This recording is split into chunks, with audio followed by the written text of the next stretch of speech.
بسم الله الرحمن الرحيم والحمد لله رب العالمين والصلاة والسلام على رسول الله وعلى آله وصحبه أجمعين وبعد.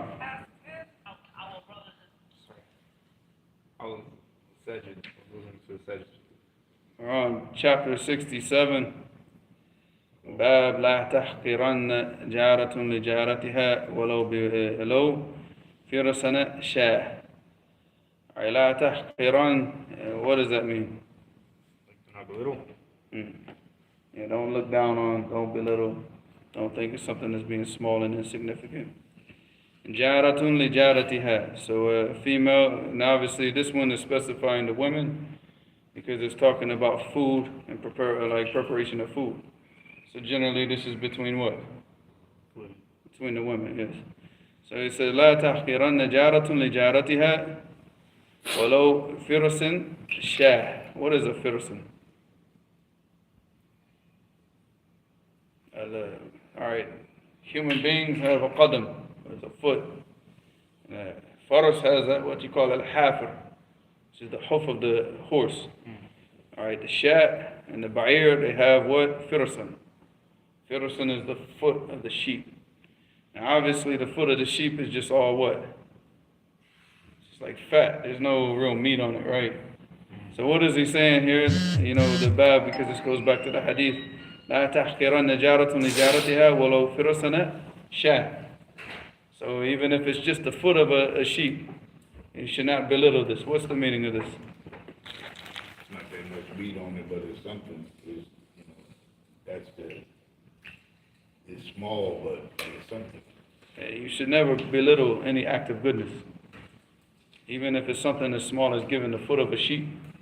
If you cooked it up and you gave it to your neighbor to do good, you should not belittle anything, you know. So yeah, you don't belittle anything that you do, any type of good. All right, because you don't know what can enter a person into Jannah. We got them, the man that saw the dog, he went to go to the well, and he drew out water from the well, and then he saw the dog panting, and he said, "Qad asaba hadha al-kalb ma asabani." This dog is befalling this dog what befell me. So he went and got some water out of the well and gave it to the dog, and that became a cause for him to enter into Jannah. And some other narrations say that it was a prostitute, but the stronger narration, it was a man. And he drew the water out of the well and gave it to the dog. So you see, you shouldn't belittle anything, We don't know what you might do that might be the cause for you getting into Jannah. All right, so even if it's a small amount. So حدثنا إسماعيل بن أبي أويس قال حدثني مالك بن أنس عن زيد بن أسلم عن عمرو بن معاذ الأشهري عن جدته إن جدته حواء بنت يزيد بن السكن الصحابية رضي الله عنها أنها قال لي رسول الله صلى الله عليه وسلم يا نساء المؤمنات لا تحقرن امرأة من كن لجارتها ولو قراع شاة محرق. All right, so this hadith, the chain is a little bit. It's Hassan because of the hadith that comes after it. So we'll go over this, and even Shaykh al-Albani, rahimahullah, mentioned the same thing, right? You got the hadith? Which the 122. 122. If I'm not mistaken, he says Sahihun bima ba'd. Alright, so that means the hadith is after. Alright. So he said, Ya nisa al-mu'minat, O women of the believers, La tahqiranna imratun min kunna nijaratiha. So she should not belittle anything that she gives to her neighbor. Walau qura'. What is a qura' now? Now we talked about this one says what? The firsan. But what is the qura'? Yeah, it's the bottom part, the saq, but it's the part of the saq that's closest to the foot. So obviously, again, there's not a lot of meat on that, is there? Well, it's better than the foot, though.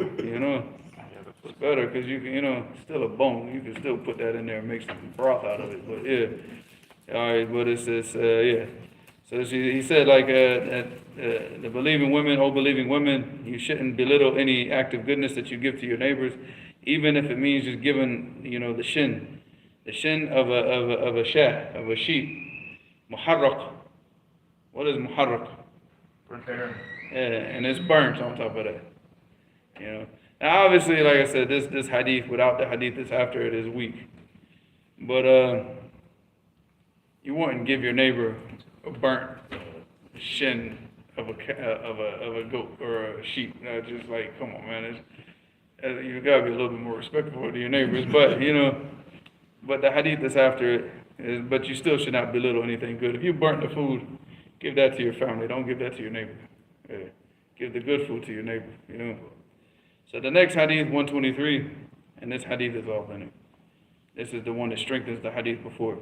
حدثنا آدم قال حدثنا ابن أبي ذئب قال حدثنا سعيد المقبري عن أبيه عن أبي هريرة رضي الله عنه قال النبي صلى الله عليه وسلم يا نساء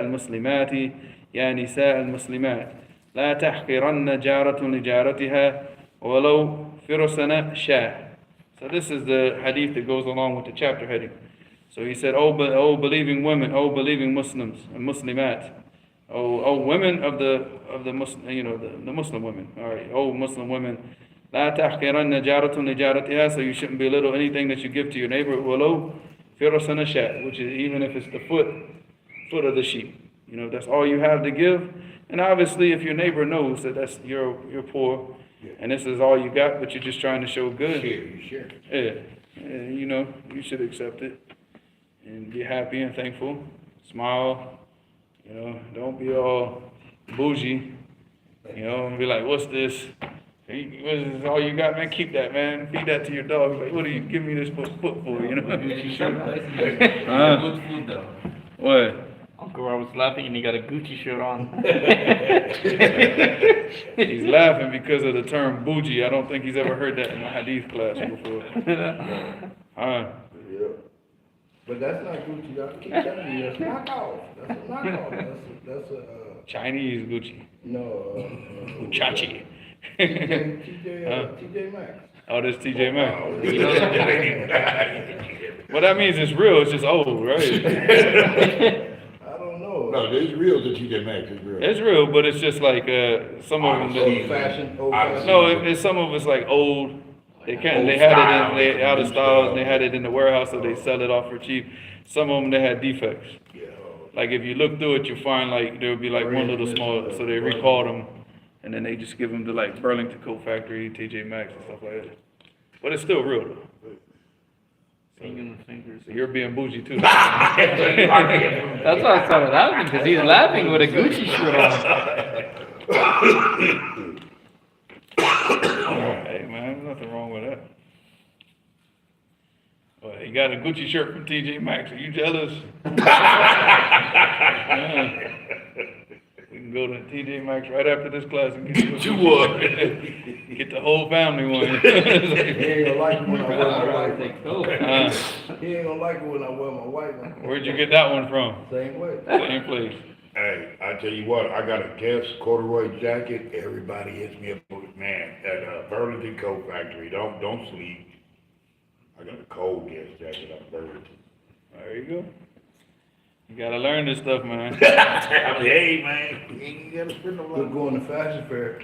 Yeah. He spends too much time in Clovis, so Oh, wow. Where Gucci's not from TJ Maxx. Yeah. That's fashion fair. All those big timers out there. All right.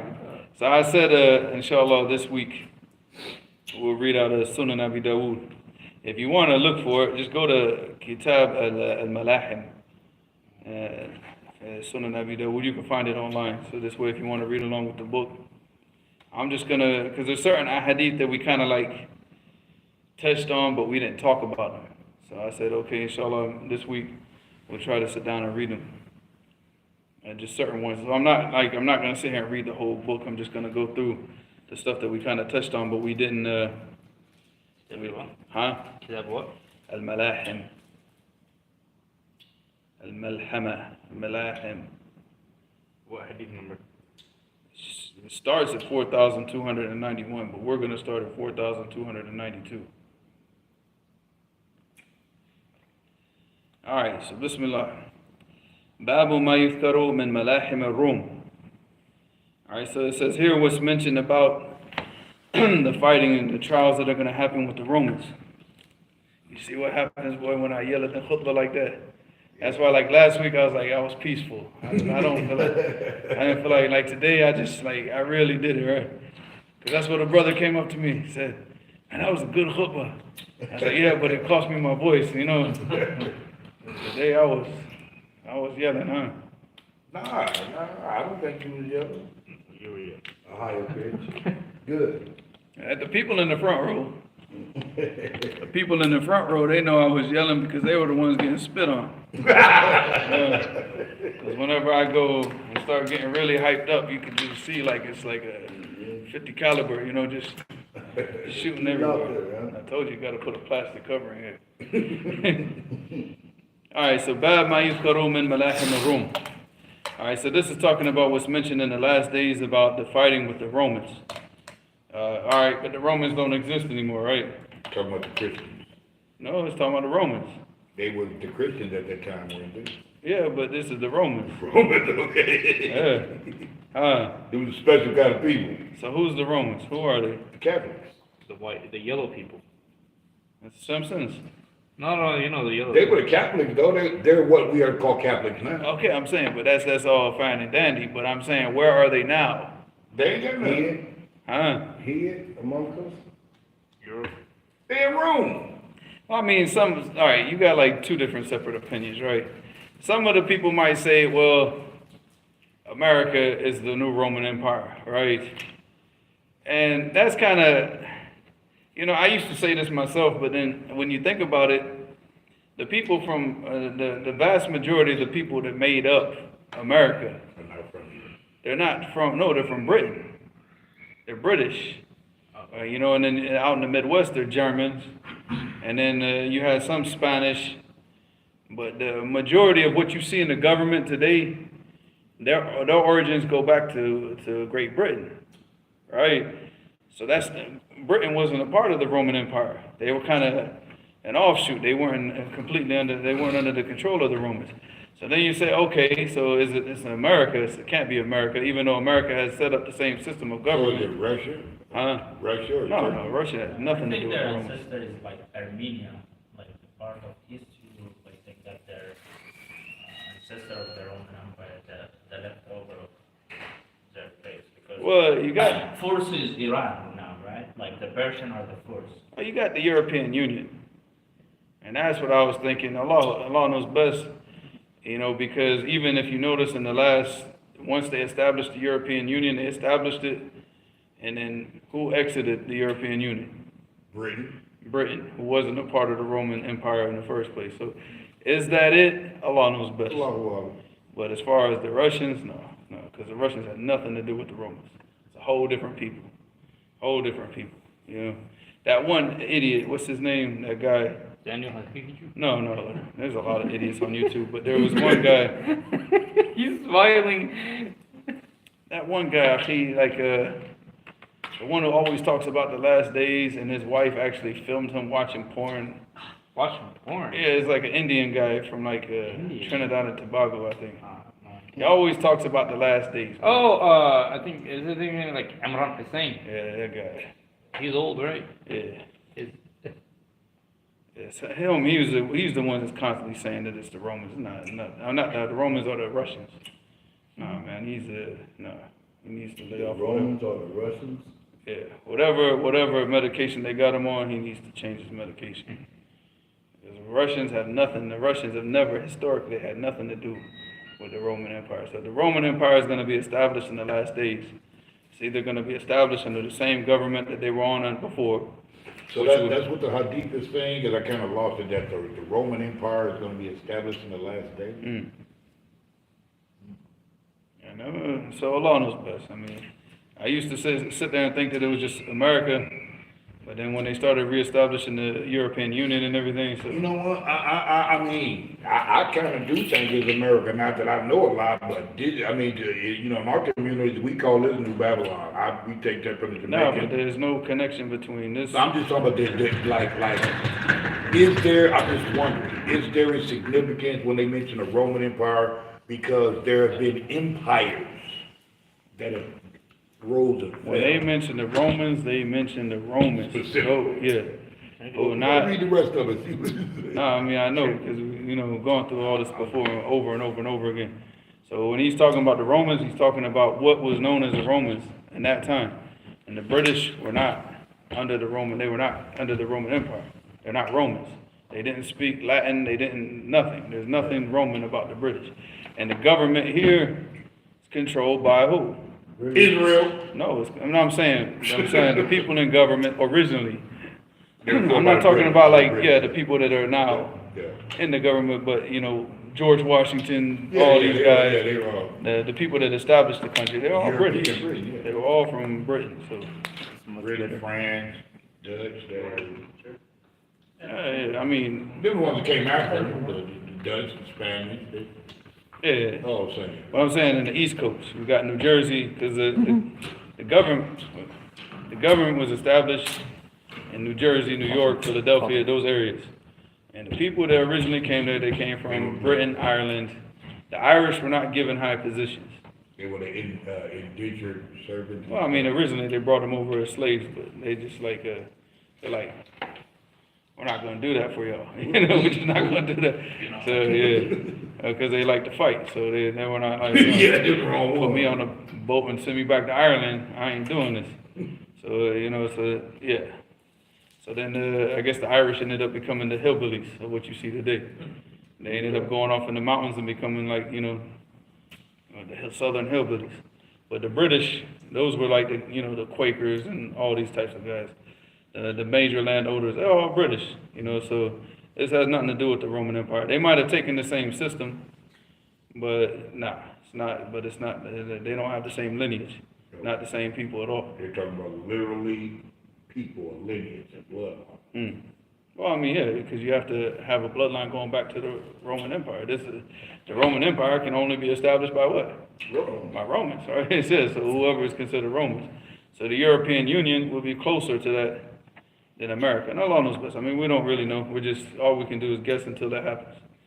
But all right, let's see what the hadith says. All right, so حدثنا النفيلي حدثنا عيسى بن يونس حدثنا الأوزاعي عن حسان بن عطية قال مال مقول وابن أبي زكريا إلى خالد بن معدان وملت معهم فحدثنا عن جبير بن نفير عن الهدنة. So he said that we're speaking about Jubair ibn Nufair and what he said about Al-Hudna. What is Al-Hudna? It's a peace treaty. قال جبير انطلق بنا إلى ذي مخبر. He said, come with us and we'll go to the Makhbar so we can ask him.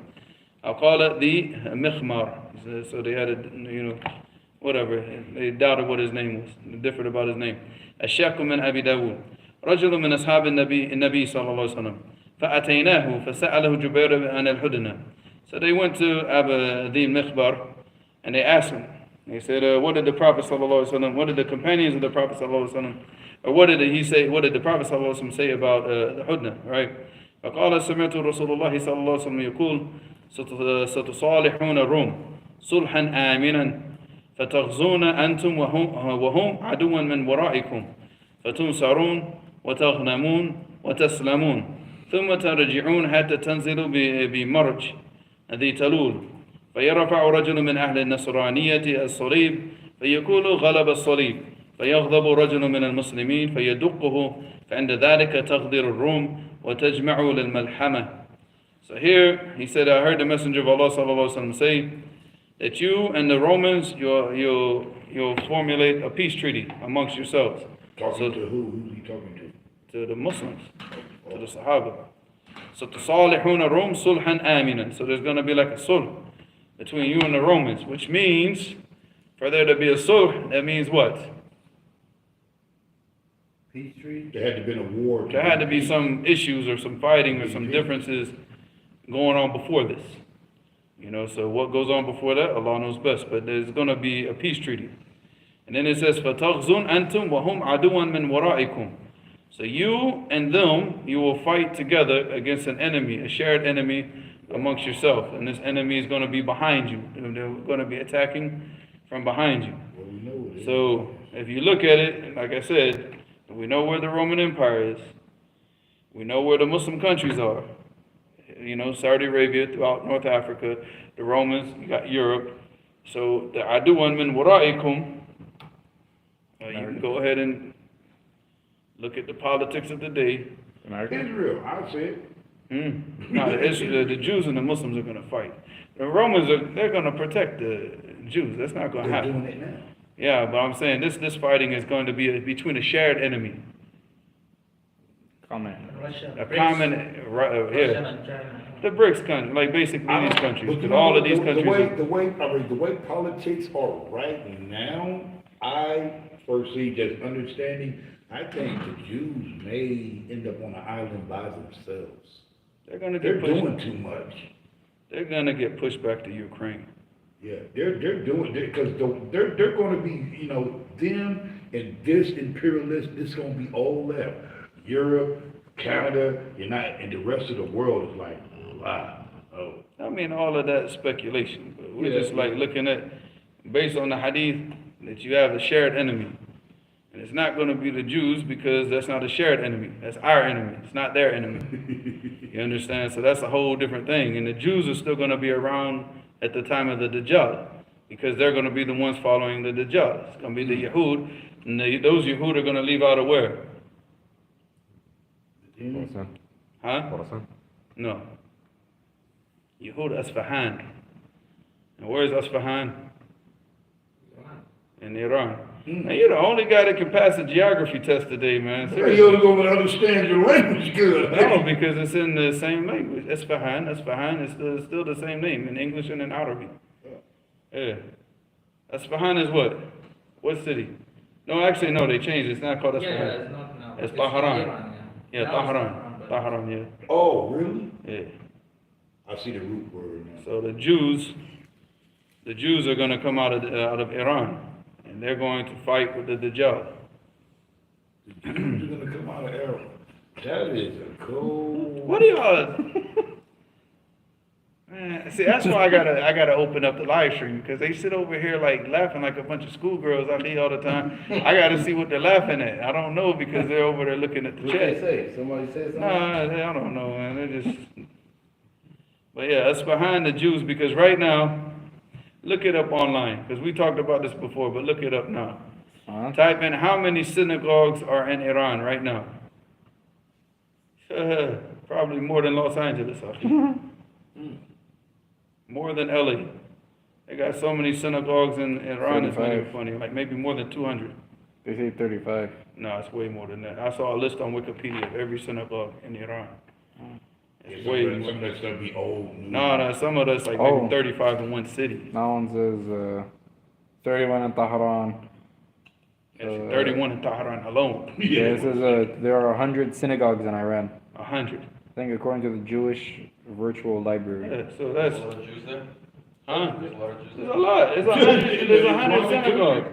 Does that look like a place that hates Jews? This guy. Does that look like a place that Jews are like uncomfortable living in? No, not with 100 synagogues. Same person. Huh? If they are not have well established in Iran, how they will assassinate the Hamas leader? Like 3 days You know ago. what? Because You know he what? was That makes there. a lot of sense how they got the leader when you just putting the bone. It's a bunch of men. Think about it. It is, I'm not gonna go into it on this. We can talk about that later. But that was a setup. Because didn't he go to Egypt unharmed? He went to Qatar unharmed. He went to another country unharmed. And the No, but moment they didn't want to open up for the Rafida. They were not. They were kind of like, you know, the Rafida were trying to get control of what was going on in Palestine, but they weren't having it in the beginning. Even though they would go and they went to Yemen, they met with the Houthis and all this. So I'm not surprised at it, you know. And the moment But like he I goes- said, it's not the place for that. then when he goes to Iran, Hmm. he gets taken out. Shows that the Jews betrayed him. The Rafida are the Jews. They're worse than the Jews. No, they are. The Asl is from a Jew. Oh, Abdullah The bin Jew Salam. from Sana'a, yeah. It started them. So there you go. That's their bloodline anyways. All right. So 100 synagogues. 31 in the capital city of Iran. 31. So not a country that hates Jews, huh? So he said, all right, but let's get back to this. So تصالحون الروم. All right, so I explained that. فتغزون أنتم وهم عدوا من ورائكم. So you have a shared enemy that you'll be fighting. And the only shared enemy that you see on the news right now is not Russia. Like, you know, because you see Saudi, it's not enemies with Russia, but they're enemies with Iran. And America, although they say that they're enemies with Russia, that's a bunch of garbage because they were allies with Russia in every single world war. You think that now all of a sudden they became enemies? They were allied with Russia in World War I and World War II. So how did they just become enemies? That's WWE for you. So it's not them. But there's another enemy. It could be China. It could be, you know, could be the whole BRICS nations. Who knows? But Iran is like the only one that everybody seems to keep, you know, mouthing off about. China. Huh? It probably is China. Nah, but China is. China, everything in China right now is owned by these billionaires in America. Everything. Once they opened up China in the 1980s and they allowed investments, people to come in and invest, who set up all those factories and all that in China? They didn't do that because they were too poor at that time in the 80s. So that economy that China has was produced from here. Why do you think everything here is Chinese? Yeah, that's what you do. But these are coming from American companies in China. For the way Owned, you know, Western-owned companies. Western-run shops. But they do this in China because of the cheap labor. Child labor. So, nah, trust me, China ain't no threat to America. Yeah, no. China's never been a threat to anybody. Not even like military? Huh? Not even military?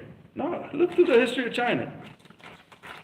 Who has China ever been a threat to? China got destroyed by the Japanese. And it's a little bitty island. Where if like all the Chinese had just gone and used the bathroom in the sea next to Japan, maybe they drowned all the Japanese. You know, but no, they couldn't, you know, they couldn't even fight off the Japanese. It's a little kitty. And they took over everything. So now that's like, come on, man. They're not a threat. They have large numbers, but that don't mean anything. They are peaceful people. Yeah. Like they always used to talk. With Russia is. Well, they said, you know, they used to always talk about China. They said that this is the Chinese. They invented gunpowder, but they used it for fireworks. America used it for guns. Yeah. You know, so you see how, you know, they weren't thinking like, hey, we can use gunpowder. I can destroy something with that. Could you imagine? They invented it. They did it for Fireworks. leisure. Yeah, for fun, for celebrations, for things like that. They're not thinking like militarily. We're So. doing it for mass murder. Yeah, exactly. America's like, give us some of that. Hold on, listen. Wait a minute. I can shoot some projectile. Yeah, it makes fighting behind a wall a lot easier. So he said, so you're going to fight a shared enemy that is behind you. فَتُنْصَرُونَ وَتَغْنَمُونَ. So he said, and you'll be given victory, and you'll collect a lot of the war booty, right? وَتَسْلَمُونَ. And then you'll be what? You'll leave out peacefully. You'll be safe. ثُمَّ تَرْجِعُونَ. And then you'll return. حَتَّى تَنْزِلُوا بِمَرْجِ لِتُلُولَ. And here it says, this is a place, but I have to go back to the actual explanation of Sunan Abi Dawud to see where this place is exactly. But it's just a place of like, you know, dirt, and just it's just like a place like a how can you say this? Where all like the sand and dirt's collected like in the desert, and that's it. But where exactly the exact place, Allah knows best. I have to go back and check the explanation. He said, فَيَرَفَعُ رَجُلٌ مِنْ أَهْلِ النَّصْرَانِيَّةِ. So one of the Christians, they'll raise up the cross. And they'll put the cross, and they'll say, غَلَبَ صَلِيب. He said the salib, the cross has become victorious. You know, so they're going to take credit for the what? For the victory. Even though it's supposed to be what? A shared venture, but then the Christians, they raise the cross and they take credit for the victory. فَيَغْضَبُ رَجُلٌ مِنَ الْمُسْلِمِينَ. And then one of the Muslims, he gets angry. فَيَدُقُهُ. And he takes out a sword and takes him out. So he said, okay, did your cross didn't help you there, did it? فَعَنْدَ ذَلِكَ تَغْدِرُ الرُّومُ. And so at this time, then, the Romans, they're going to act treacherously, and then they're going to turn against the Muslims. وَتَجْمَعُ لِلْمَلْحَمَةِ. And then they'll prepare for the fighting. And of course, this goes into another hadith where they go, the people coming out of Medina, and they say, give us the people that killed, and we just want them. We don't want any problems. Just give us the people that, that killed, that we want, that killed these guys. And he said, no, we're not giving you nobody. We're not giving you nothing. And that's the hadith where the Muslims will fight the Romans, and one third of the army runs away.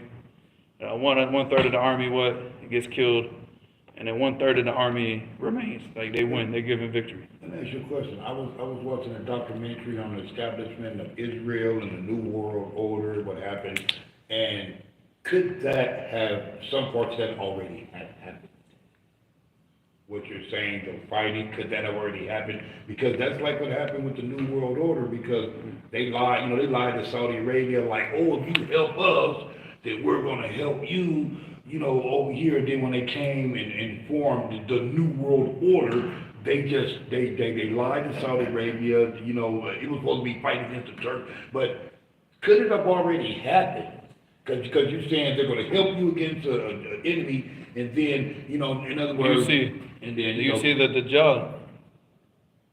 Is the Dajjal out? I don't think so. Because this happens right before the Dajjal. When the fighting between the Romans and the Muslims finish, and the Muslims are hanging their swords on the trees, that's when the caller will yell out, "Ad-Dajjal qad sabaqakum fi ahlikum." Now, I say I don't know, but the Dajjal could be here because a time frame for something could be 100,000 years. I'm just saying, I look at Donald Trump and I wonder sometimes. Not even close. Not even close. There's no fitna on the face of this earth bigger than the Dajjal. Donald Trump is nothing. If people are failing with the fitna of Donald Trump, you might as well just go ahead and kill yourself now, then. Because if the Dajjal comes out, trust me, Donald Trump ain't nothing. Ain't nothing. People failing with this, and a bunch of acting and all this stuff, then the longest time. But alright, so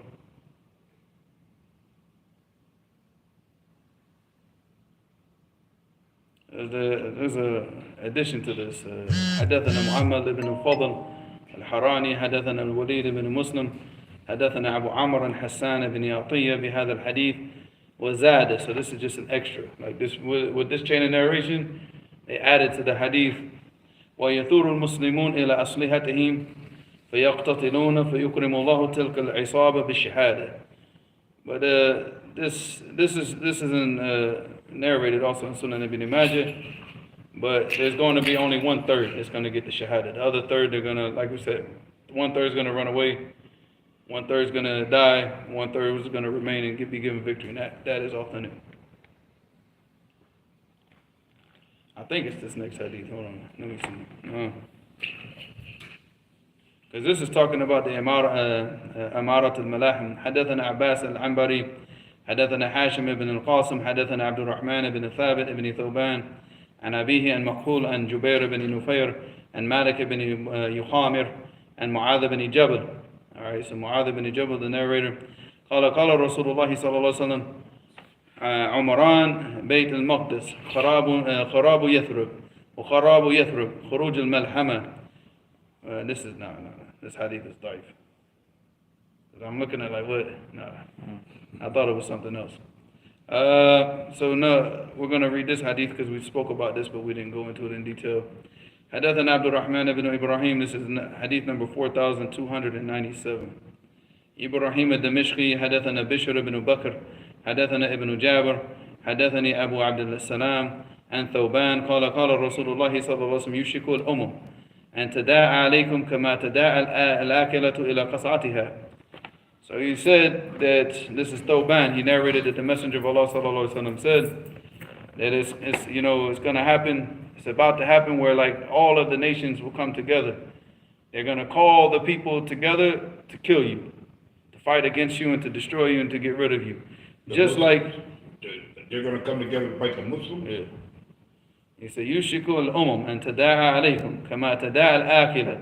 Just like a person who's eating at a qasa'. You know what a qasa' is? Gathering. It's like a big plate that feeds about I've seen it, yeah. 8 to 10 people. The big round plate. It's 8 to 10 people. So he said, just like a person who's eating, he will call people, hey, come eat with me, come eat with me. They're going to call the people, come, let's go kill them, let's go kill them. They're going to call the people just like that person will call the people to eat. You know. So he said, فَقَالَ قَائِلٌ وَمَنْ قِلَّةٌ نَحْنُ يَوْمَئِذٍ. So a person said to the messenger, are we going to be few in number? Is it because we're going to be few in number those days? قَالَ بَلْ أَنْتُمْ يَوْمَئِذٍ كَثِيرٌ. He said, no. He said, those days you're going to be a lot. وَلَكِنَّكُمْ غُثَاءٌ كَغُثَاءِ السَّيْلِ. He said, but you're going to be like that foam, that filth on top of the torrential floods. He said, you're going to be like that, like no benefit whatsoever in you. Just a bunch of people with no benefit, because everybody's scared. You got a whole bunch of scared people, what are you going to do? So he said, بَلْ أَنْتُمْ يَوْمَئِذٍ كَثِيرٌ وَلَكِنَّكُمْ غُثَاءٌ كَغُثَاءِ السَّيْلِ وَلَيَنْزِعَنَّ اللَّهُ مِنْ صُدُورِ عَدُوِّكُمْ الْمَحَابَةَ مِنْكُمْ. And he said, Allah subhanahu wa ta'ala will snatch out that fear that your enemies feel for you and take it out of their hearts. And why is that fear? Man, I gotta see what's going on, because these schoolgirls are Too much giggling. yeah. So what does that mean? Al-muhabba is not fear. Muhabba is deeper than fear. What does that mean? Deeper than fear is terror. No, I mean, it's not fear like, see, like you could fear somebody, but it's not out of respect. It's just because the dude is dangerous. But if you got the upper hand any day, you just take him out, you know? Yeah.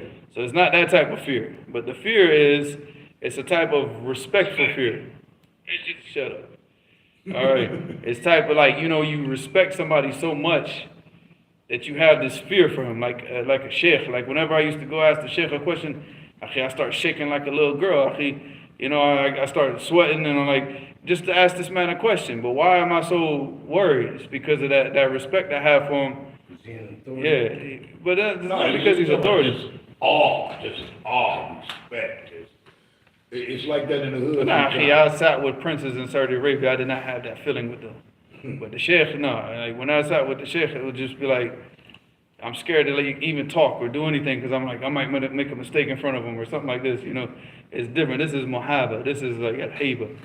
This is a whole different type of thing. This is like a respectful fear. So the kuffar, as much as they hated us, they respected us because we were always what? People of deen. But now when we start doing what they're doing, are they going to fear us now? Are they going to respect us now? When we're dressing like they dress, when we're listening to the music they listen to, watching the movies they watch, how are they going to look at us and say, oh man, those Muslims, there's something else? Nah, they're going to look at us like, they're just like us. So now that muhabba, that fear that they have like that, is taken out of their hearts. You understand? It's, you know, so now they don't respect us anymore. They don't look at us as something like as a threat or anything dangerous to They them. don't respect us now. In this country. Well, they stopped respecting us because why? Go back to the 1980s and the 1990s on the East Coast and look at the type of respect the Muslims had in those days. Because the Muslims were on deen. Muslims weren't at home watching, you know, cartoons and watching, you know. They was in the streets soldiering up. They were in the masjid or they were on the streets. That's it. They were out giving dawah. They were practicing the deen. Taking over their neighborhood. No cell phones. Huh? Wasn't no internet. Well, I mean, yeah, because if you look at it in the East Coast, the Muslims were taking out the drug dealers. Then, in the late 90s, what happened? The Muslims became the drug dealers. Now, in 2000s, the gangs now, you go to Philly, you go to all these different places, you see like the Muslims selling drugs, the Muslims doing the killing, the Muslims, yeah, come on, the Muslim rappers, Muslim, all this type of stuff now. How the kuffar now going to look at us as anything like, you know, we don't represent discipline, we don't represent morality, we don't represent any of the types of things that we used to represent before, where we could just stand up and walk to somebody. I've seen it myself, akhi, in Atlanta. I think I told this story before, maybe online, but I don't know if I told it in the masjid. But like I saw one night, because I think I told you or something. I was taking we went to the Jamaicans, right? We got some ginkgo biloba. You know ginkgo biloba? that herb that's supposed to help your memory. Ginkgo, yeah. Ginkgo biloba. All right, so I didn't know what this stuff was, man. I took a whole scoopful of it, and I was wired, man. I was wired. Like, you know, like, they thought I was on drugs or something. I was like, I ain't on drugs, man. I just took a scoop of that ginkgo biloba, you know. And I was standing at the door of the masjid. This was like 11 o'clock at night. I had a pistol in my hand. All right, I was just like, that's why they're like, are you okay? I'm like, yeah, I'm fine, man, but they're putting drugs behind the masjid. I want y'all to see that. You see what they're doing now. I peeped it out because they were going behind the masjid and they were putting the drugs under the, like, you know, empty cans. They So really that- were doing it? Yeah. That's why I was standing out there. I said, if I see one more do this, I'm going to shoot him. So, you know, and he's like, man, now calm down, calm down. We'll talk to him tomorrow, right? So I went with the brother. And he said, man, he said, just relax. He said, I'm going to show you how we do things here in Atlanta. I said, all right, but if they make one move, I'm going to show you how we do things in Jacksonville. Right? So, you know, so I stood behind the brother. He went first. This was Bilal. And Bilal is like known in Atlanta. And I had a trench coat on with the 32 underneath. And I was standing there the whole time just like this with my hand on the pistol. And never had to even put my hand there. Brother, he went up to him and he went up to the kafir.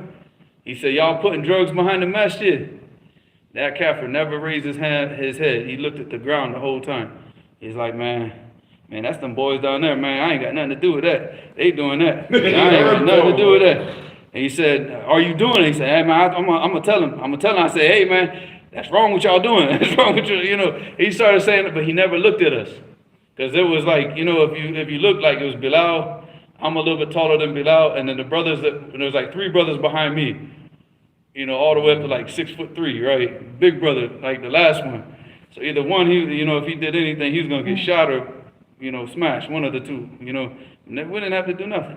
He was so scared, and this was the spot, this was a laundromat that was owned by one of the biggest drug dealers in that neighborhood. This is on the west side of Atlanta. This is Simpson Road, Bankhead.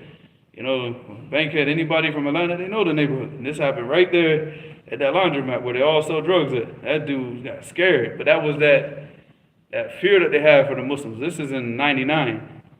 You know, so imagine. Now, if Muslims probably went out and did the same thing, the Muslims probably get shot. You understand? The Muslims would probably pull out a pistol and shoot the Muslims. You see the difference? So even when we used to go on the projects and give dawah, like the kids, the youth, they would stop. They just stop and listen to whatever we had to say, because they didn't know what are these Muslims doing up in the projects? Like, why are they here? And then me being white and a Muslim is like, you know, everybody's like, y'all relax, man. You know, it's like, we just want to talk to you. And that's it. They just sit there and just listen. They won't do that to Christians.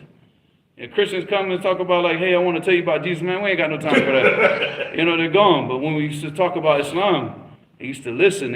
But there was this type of respect that they had for Muslims that was not, you know, but it's something that was earned through the Muslims being like, you know, people of istiqamah, of righteousness.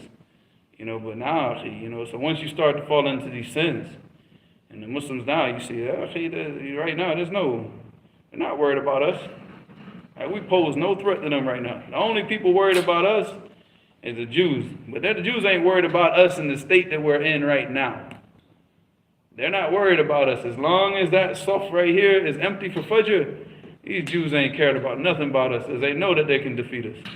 And the Christians know that they can defeat us, as long as that Fajr stuff is empty. But when these massages start filling up, watch how they start to quake. When we quit being divided, us and them, you know, we're Muslim. That's it. Well, the division came from them in the first place. Yeah. So the Jews are the ones that, like, you had the head of all these groups, the Qadariyah, the Jahmiyyah, the Rafida, the head of all of these, you trace it back, you find one type of people. Khawarij. They have a Jew that started them. No. I don't think no. No, it was the one, remember when he told the Prophet ﷺ, like, be just? Yeah, but I don't think he was Jewish. Oh. No. Alright, so he said, بل أنتم يومئذ كثير. No, you on those days will be a lot, ولكنكم غثاء كغثاء السيل. ولينزعن الله من صدور عدوكم المحابة منكم. Oh, but what's going to happen to us? ولا يقذفن الله في قلوبكم الوهن. And then he said that Allah subhanahu wa ta'ala, he's going to take the fear that the enemies have for you out of their hearts, but then he's going to put in your hearts al-wahn. And then he explains what al-wahn is. فَقَالَ قَائِلٌ يَا رَسُولُ اللَّهِ وَمَا الْوَهْنِ. He said, so one of the people in the audience said, what is this wahn? He said, قَالَ حُبُّ الدُّنْيَا وَكَرَاهِيَةُ الْمَوْتِ. He said, love for the dunya, love for the life of this world, and hatred for death. Does that mean that a believer doesn't like death? No. Huh? No. What's the dalil? That when there was a hadith regarding the Prophet ﷺ, I think it was like a hadith Qudsi, where like, didn't Allah said like, if my servant loves to meet me, then I love to meet him. And obviously you can only meet Allah. No, but through that's death. at the time of death though. Death.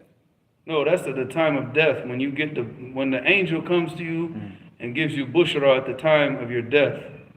Then, تحب لقاء الله وأحب الله لقاءك.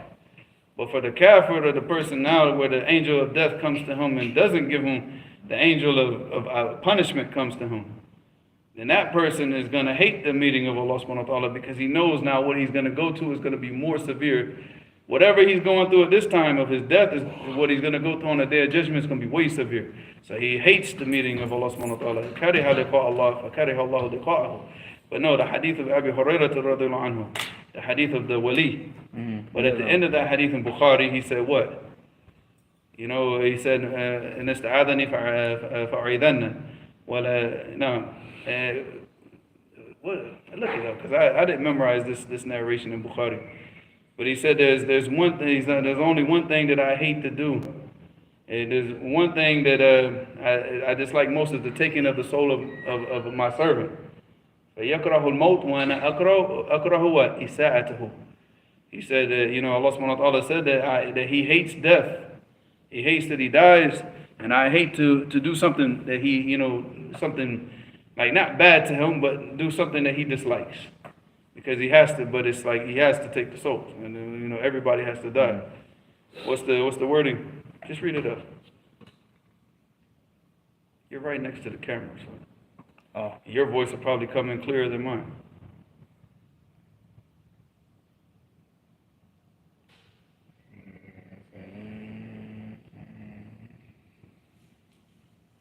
I think it is وَكَرَهُ مَسَاءَتَهُ. وَكَرَهُ مَسَاءَتَهُ. مساءته. Alright, not إساءته. Well, same meaning, alright. But it says here that he hates death, right? So that doesn't mean that the believer doesn't like death, like he loves death, like, oh, we just love death. No, everybody's afraid of death. Everybody's afraid, because none of us know what's going to happen. But this karahiyat al-maut, this hatred of death, is not because of what? Like us, the average Muslim, just a person who's trying to be on his deen, he's afraid of death and dislikes death because of what? He's holding on to the life of this. No, I'm talking about the good Muslim. He's afraid that his actions aren't going to be accepted. So he wants to stay here, so like, let me try to get it right. Let me try to get it right. But the sahib ad-dunya, the person who's attached to the life of this world, he doesn't want to leave it. So his hatred for death is not the hatred of death like the believer. The hatred of death for the believer is because he's going to have to die, and he doesn't know until the time of his death whether or not his actions are going to be accepted or not. But the hatred of the life of the person of the life of this world, he knows that he's going to punishment. And he doesn't want to leave. He's got the luxury here, but he ain't going to luxury, because, this is the way he lived. He lived with this love for the dunya, not for the love for the akhirah. Alright. So that's another hadith we talked about, right? What else? What else were we talking about? Read more. Read more or take questions. Questions. I don't care about questions today.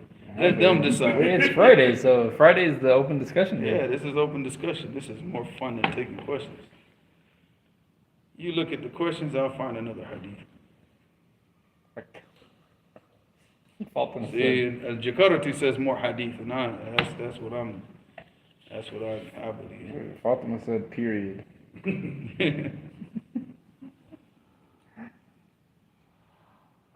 You read one of the questions. I gotta find. There's another hadith I'm looking for. He just keeping it. Well, there's like twice. Actually, I was gonna kick both of them out of the masjid. Imagine that. Just giggle. And but the day that I was gonna kick both of them out, it'd have just been me and you. That's it. Yeah. He just Because giggled. there's only us four in the masjid that day. Now, I kick them out, then there's only gonna be two of us. Go ahead. Can you clarify from what you said in a previous episode? Is America not Previous Donald? episode. This ain't no TV. This ain't no TV show. Say in the previous lesson. Previous. That's slow. Oh, that was good. It wasn't bones or something. Go ahead. Just say previous lesson. He's missing. Yeah, when people laugh, they be like, "I'm laughing." He start laughing even more.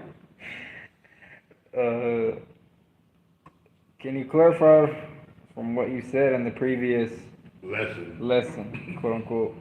Is America not Dar al-Harb? What is it then? How is the world divided? Right now, it's Dar al-Kufr. The Muslims, we're not fighting against them. So how is it Dar al-Harb? How? And they wage war on the Muslims. It's Dar al-Kufr, khalas. It's not permissible it's not permissible to be here unless you have no reason but to be here. Ooh, that was deep. Oh, that was deep. I'm laughing. Why are you laughing? I told you when people laugh. I kick him out too. No, but just think about what you just said.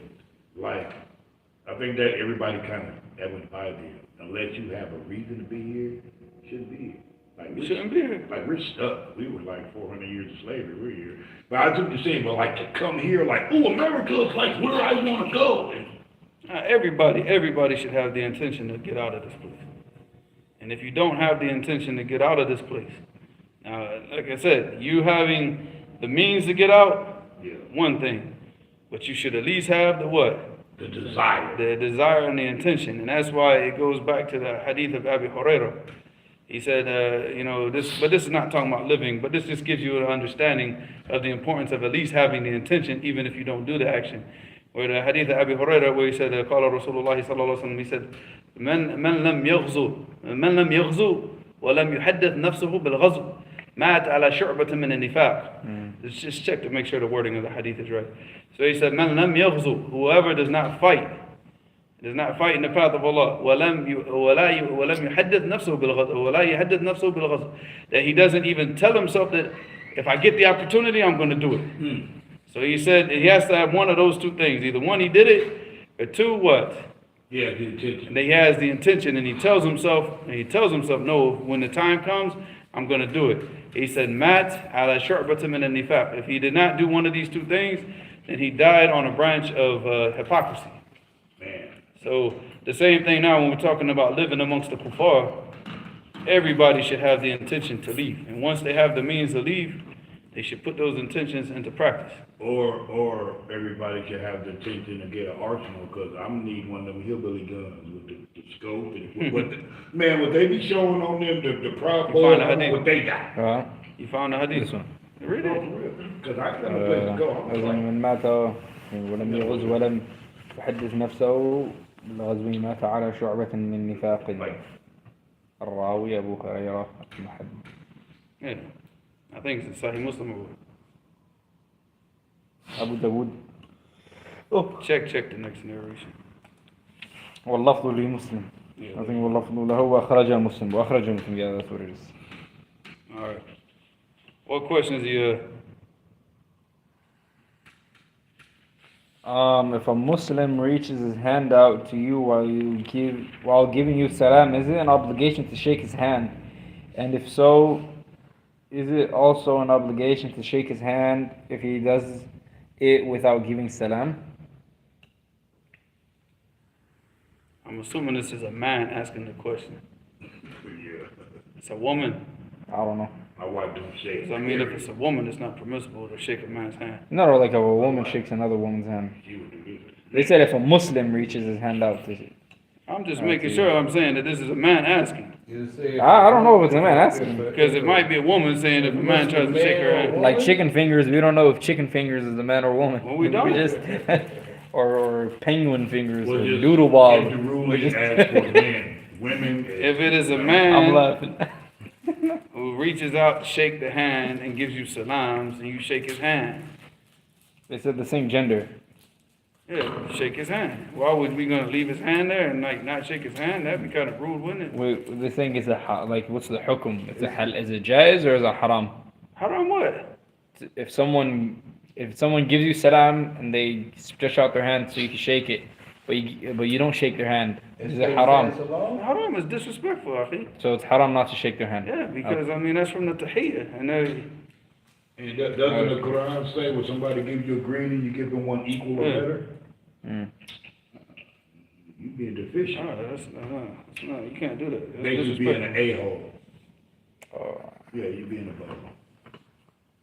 You do that to the wrong person. I mean, He gonna get offended. yeah, no, he's not gonna get offended. He's gonna get into a boxing match. He gonna feel some kind of disrespect. It's disrespect. That's what I'm saying. I go to shake a hand, be like, Oh, you don't like you know, me? that jahiliyyah comes up out of the, comes up out of the shoes and comes up and like, I know he didn't shake my hand, and then Shaitan's like, I got him. It's like, Problem, huh? he didn't shake your hand because you know what he thinks about you, right? It's over, man. You don't know what's gonna happen after that. But no, that's disrespectful. Somebody shakes your hand. I mean, obviously, like I said, a man to a man or a woman to a woman. This question is from Ibn Aziz ad-Din, and he asked this a while ago when you were talking about the Romans. He said, Abba Saif, the Roman Empire historically was never associated with a specific ethnicity, language, or anything, with numerous different dynasties. So in theory, a Roman Empire could be re-established by the ethnicities that were previously under it. I think there will be increased religiosity in the old Roman territories, and a new empire shall be formed. I'm saying they're not one specific people, but they're one specific. They're one specific bunch of people that were under that empire, and the British were not one of them. That's what I was getting at. Early on, there were some Africans. I mean, like I know that like mixed up because Yeah, but those are colonies. That's not. It's just like British. The British had colonies, right? And although like the colonies would say, like, for example, like the Bahamas was one of those colonies, right? Yeah, they would have like a British passport and they speak the Queen's English, right? But they're not going to run around saying I'm British.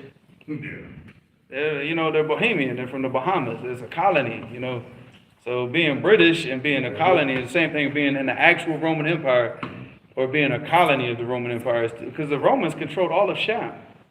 All of Sham. The Muslims took that from them. So they controlled Sham, they controlled a lot of North Africa. All of that was under the control of the Romans. Yes.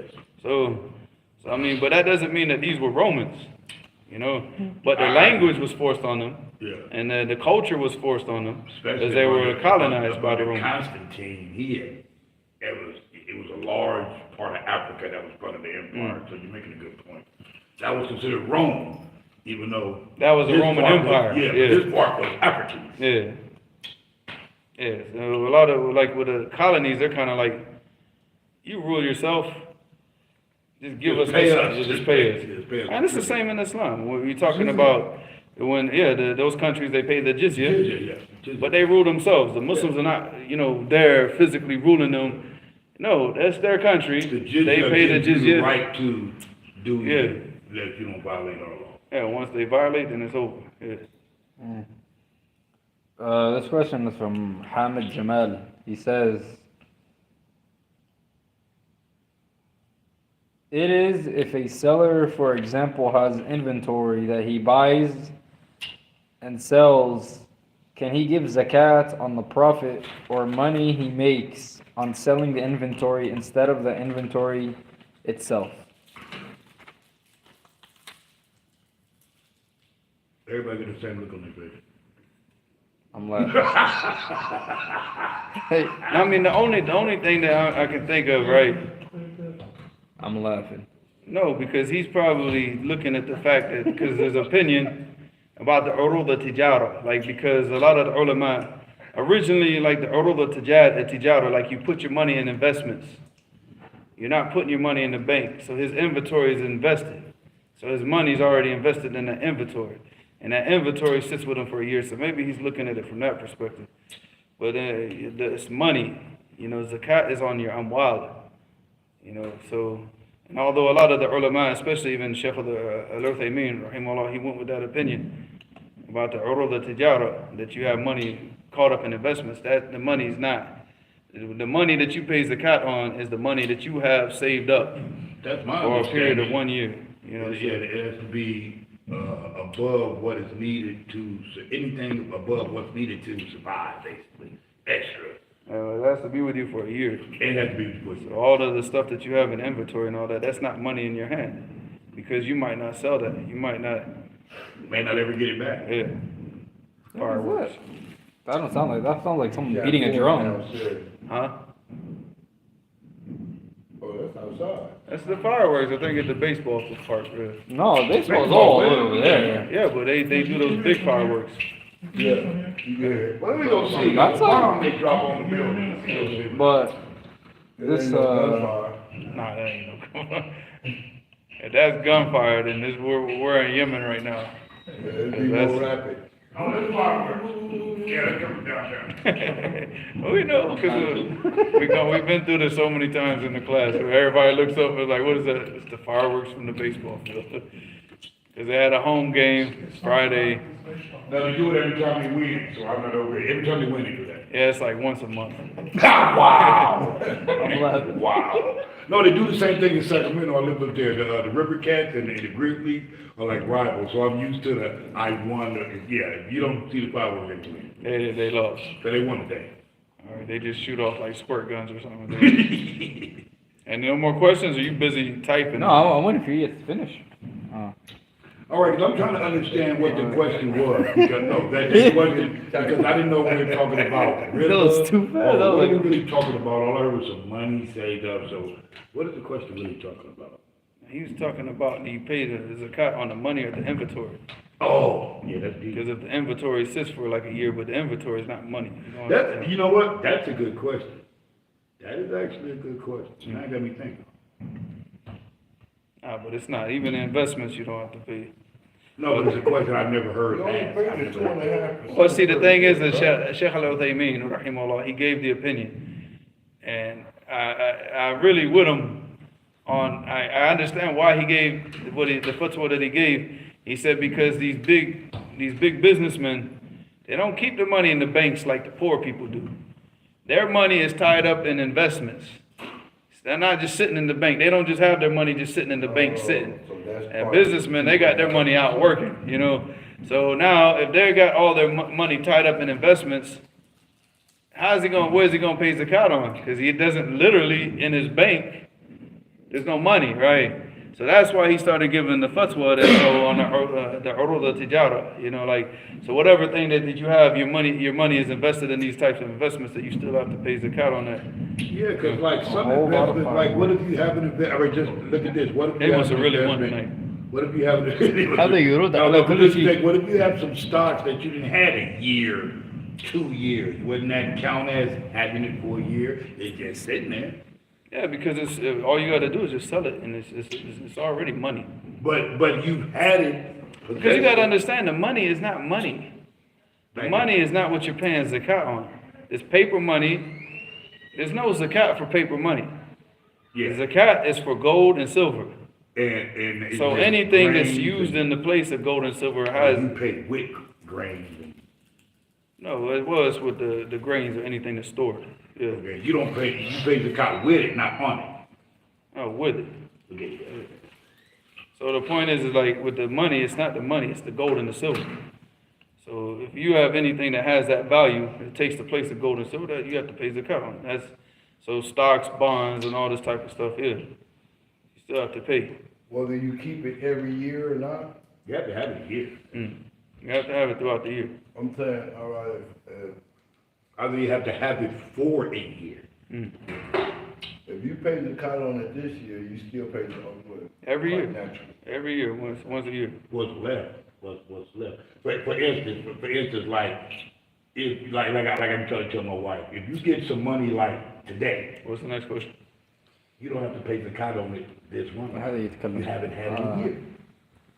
You have to have it. This is from من المسلمين الحمد لله رب العالمين says, the relative of mine that I asked about the other day, about her father accusing her of speaking to the man she's engaged to.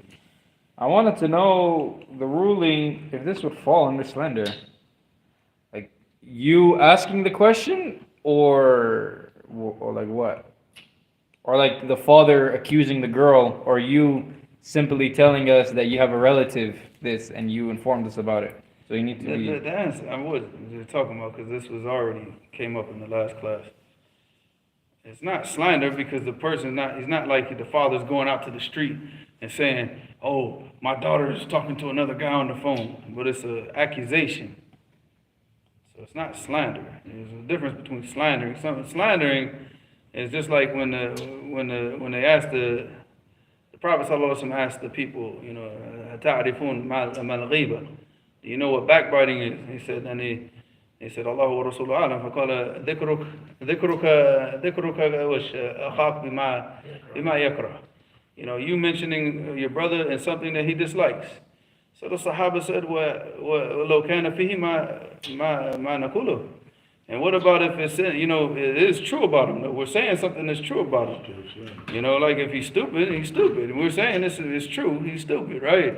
So what's wrong with that? He said, إِذَا كَانَ فِيهِ مَا تَقُولُ فَقَالْ what? اخْتَبْتَهُ وَأَنْ لَمْ يَكُونْ فِيهِ مَا تَقُولُ what? تَقُولُونَ فَقَالَ بَحَتَّهُ. So he said, if what you say is true about him, then you backbitten him. But if what you say is not true about him, then you've slandered him. But this is to the people. This is not you accusing one of your children of doing. Like if I think that my son is doing something and I go up and I say, man, you're doing this, aren't you? You're doing this. Now this is a false accusation if he's not doing it, but this is not slander. I'm not going out to the streets. I'm going out to the people and say, yeah, my son is doing this or my son is doing that, you know. So that's not slander. That's just accusation, suspicion. Right, but what was the point of the question? Because all I got was my daughter. No, this is a question from before. So. Okay. From the last episode. From the last episode.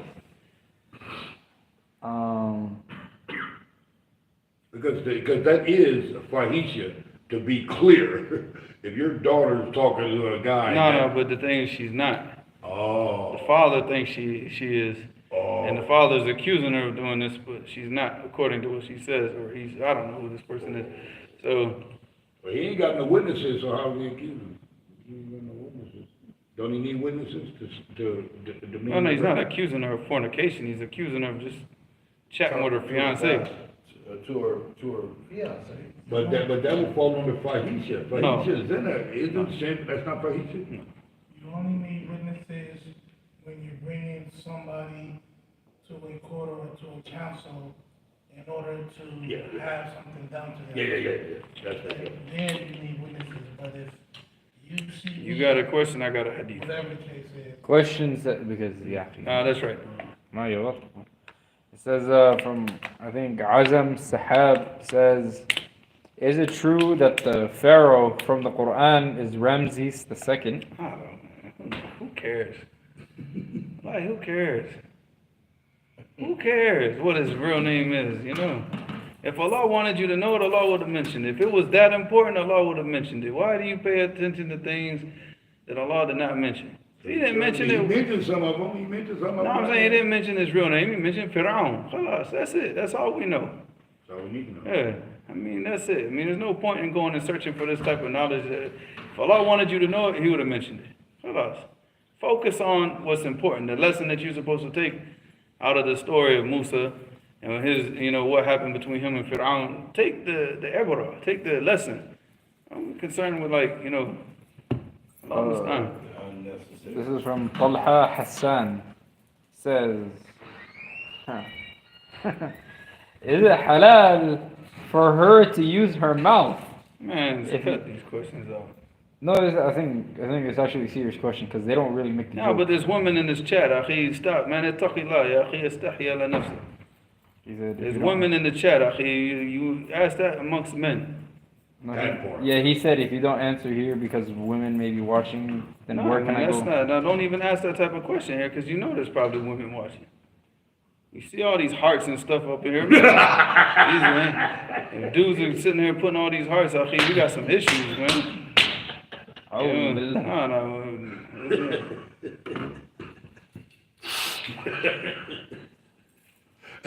It wasn't me. Just saying. It was just.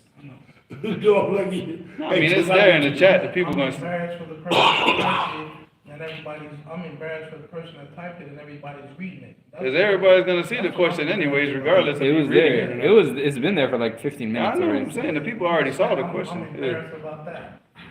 But I'm just saying, that's for anybody. Come on, man, there's no place for that.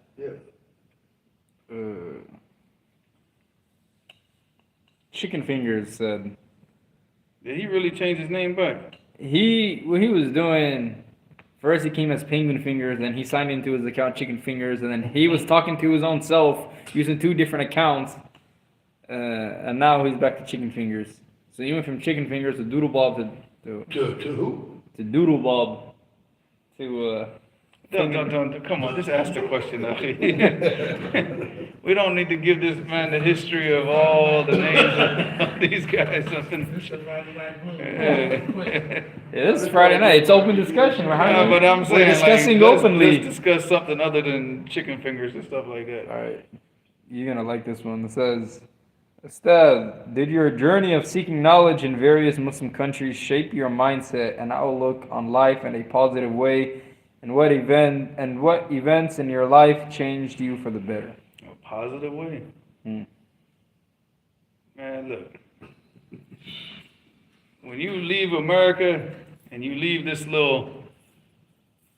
dream that they got you, yeah, like, no, I'm saying, because it's like, yeah, because they got you so stuck in this like stupor that you think that like this is it, and then when you go and you see, like, you go overseas and you see real poverty, you see real problems, you see real struggle, you don't leave out with a positive outlook on life.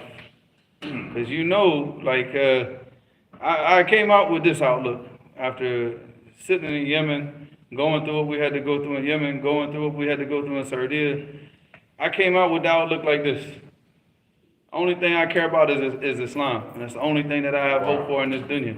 I don't have hope for nobody, nothing on the face of this earth, unless that person is mustaqim on his deen. So right now, because the people are so far away from the deen, no, I don't have a positive outlook, because I'm seeing, huh? I said, being overseas brings you into reality. Yeah, because that covering, Here you sleep, yeah. dreamland. The blue and the red pill. Into reality. Oh, that covering, because you sleeping with a filter, you like walking around with this filter over it. That filter gets ripped off, akhi, and then you start to see the world for what it is. And you see, like, akhi, come on, man, this is like, there's no way that you can sit here right now and have a positive attitude in the situation that we're living in. You could have a positive attitude, hopefully, for yourself and have hope with Allah. You know, you continue to do what you're supposed to do as a Muslim, but as a whole, seeing what the people are doing, nah, please, man. Please. You can't have a positive outlook. You know, that's why you stay in books, because the only positivity that I have, and the only hope, and the only hope that I have for myself is hopefully after death, but not, not here. It's nothing for us here. It's nothing for us here. Nothing. Nothing but trials and tribulations and stupidity, and patience. Anonymous said, do you know about the hand sign? Something like you point your pinky and your forefinger. Is this allowed? I heard it was related to black magic. Pinky, what is it, like gang signs? Ain't that like the Latin King's hand sign? Oh, That's the Latin King's hand sign. Look it up on the internet. We don't gang bang, man. We don't do that. We don't like say I'm Muslim, or something like that. Yeah. We don't. You give salam with a sign. We don't have nothing to do with that. I don't know about you talking about the devil hand signs, whatever. What is it? It's just a hand sign, right? I couldn't find nothing here. You showed this. We don't join The Latin Kings gang sign. What are you talking about? Oh, the Latin King. I just searched up Latin hand sign.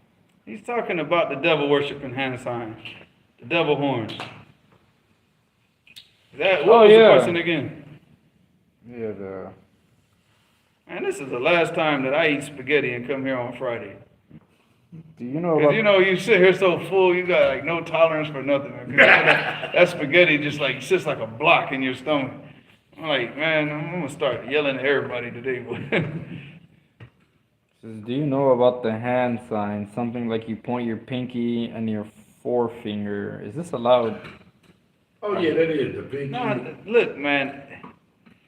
It's a normal hand sign that people do.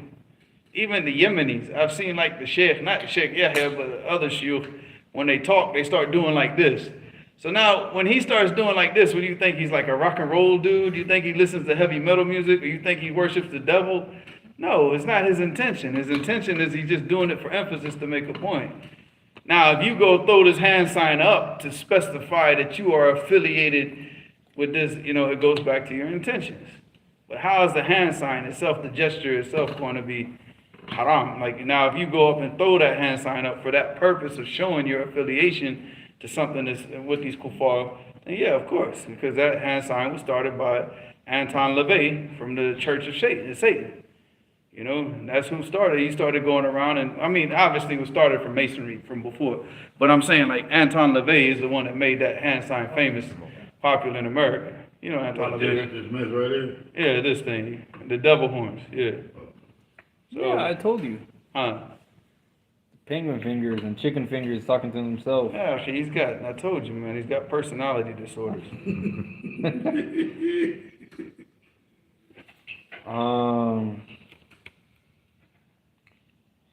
Ustad, where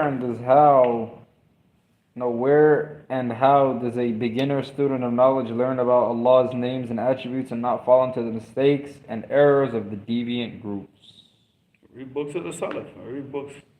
You start off with the book, Al-Qawa'id al-Mufla, the Shaykh al-Uthaymin, rahimahullah, and he's got an explanation of that, because he gives you all the principles. All of those principles that he put in that book, they're taken from a Tadmuriyah. But the average beginning student is not going to be able to sit down and read Risalat al-Tadmuriyah, the Shaykh al-Islam ibn Taymiyyah. It's too difficult, it's real heavy. But if you study that book first, then you understand the principles, and all those principles were taken out of the books of Ibn Qayyim, and mainly they were taken from Tadmuriyah. And Shaykh al-Uthaymin, rahimahullah, he has an explanation of Risalat al-Tadmuriyah.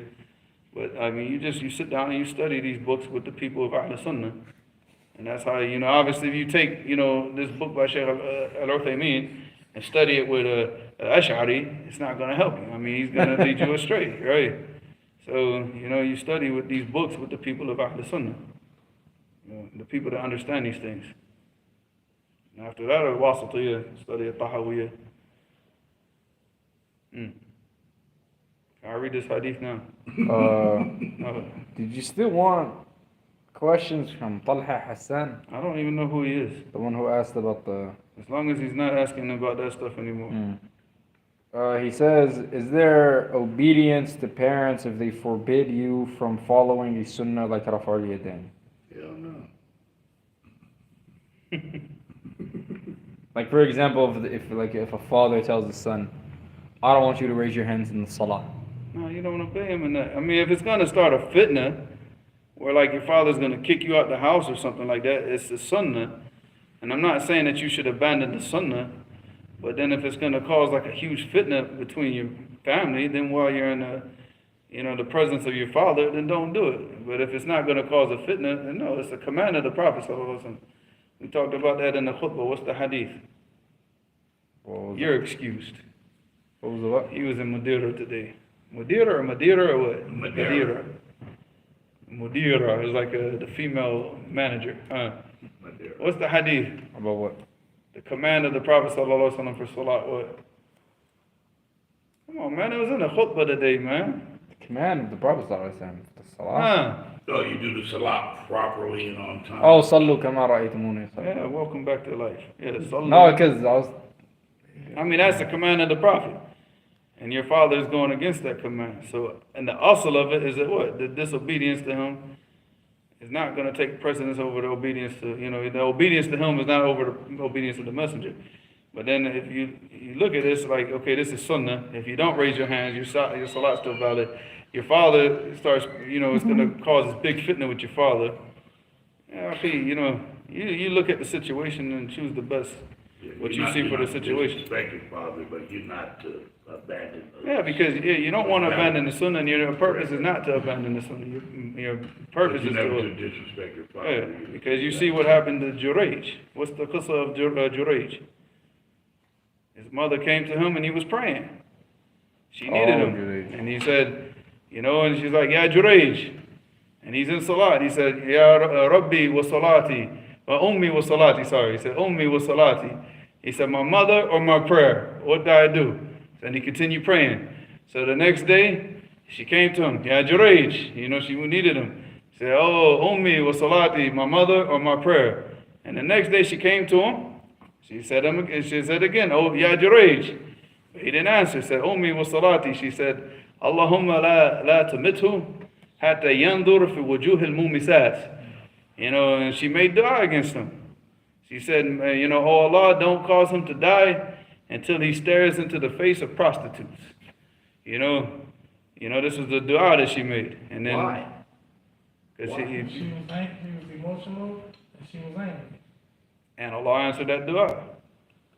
Because what happened was everybody was praising Juraj about his worship, and there was a prostitute that was in the company, and the prostitute said, I can change him. You know how these women are, right? I can change him. So she went to him, and he refused her. He said, go away. So she went outside. She found a shepherd. She, hooked up with the shepherd. She ended up getting pregnant. And when she gave the birth to the baby, they said, who's the baby from? And what did she say? It's from Juraj. So they went and they burnt down his soma'ah, his little place of worship. They burned it down. And then he's like, why are you? And then they were beating him. They were beating him, and they destroyed his soma'ah, his place of worship, right? And then they said, what is all this about? He said, you slept with this woman, now she's pregnant from you. He said, bring me the baby. And then what happened? The baby spoke. He poked the baby. He said, who's your father? He said, Arai, the shepherd. And the baby spoke. This is one of the few babies that spoke as an actual baby. Isa alayhi salam. All right, then you had Sahib al-Juraj, which is the baby. He poked him and he spoke to the people, and he said, my father is the Ra'i, is the shepherd. So then they apologized and they said, we'll rebuild your place of worship with gold. He said, no. Rebuild it the same as it was. You don't want anything else, just the way it was. But you see, his mother's dua was answered. So she was a wicked person, wasn't she? No. Emotional.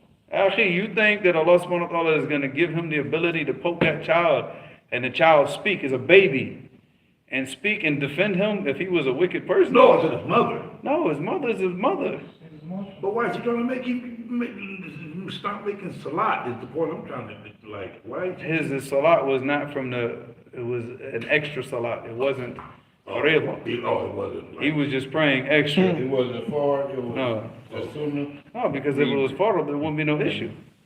You can't cut off the faridah to go answer your mother. oh, that's what I thought. But if it's sunnah, you answer. If she really needs you, and you think that she's not going to be patient, you cut the salat, you go deal with your mother, and you come back and pray. I would. I would. If it's sunnah or like any type of nawafil, but not the fard, you can't do that.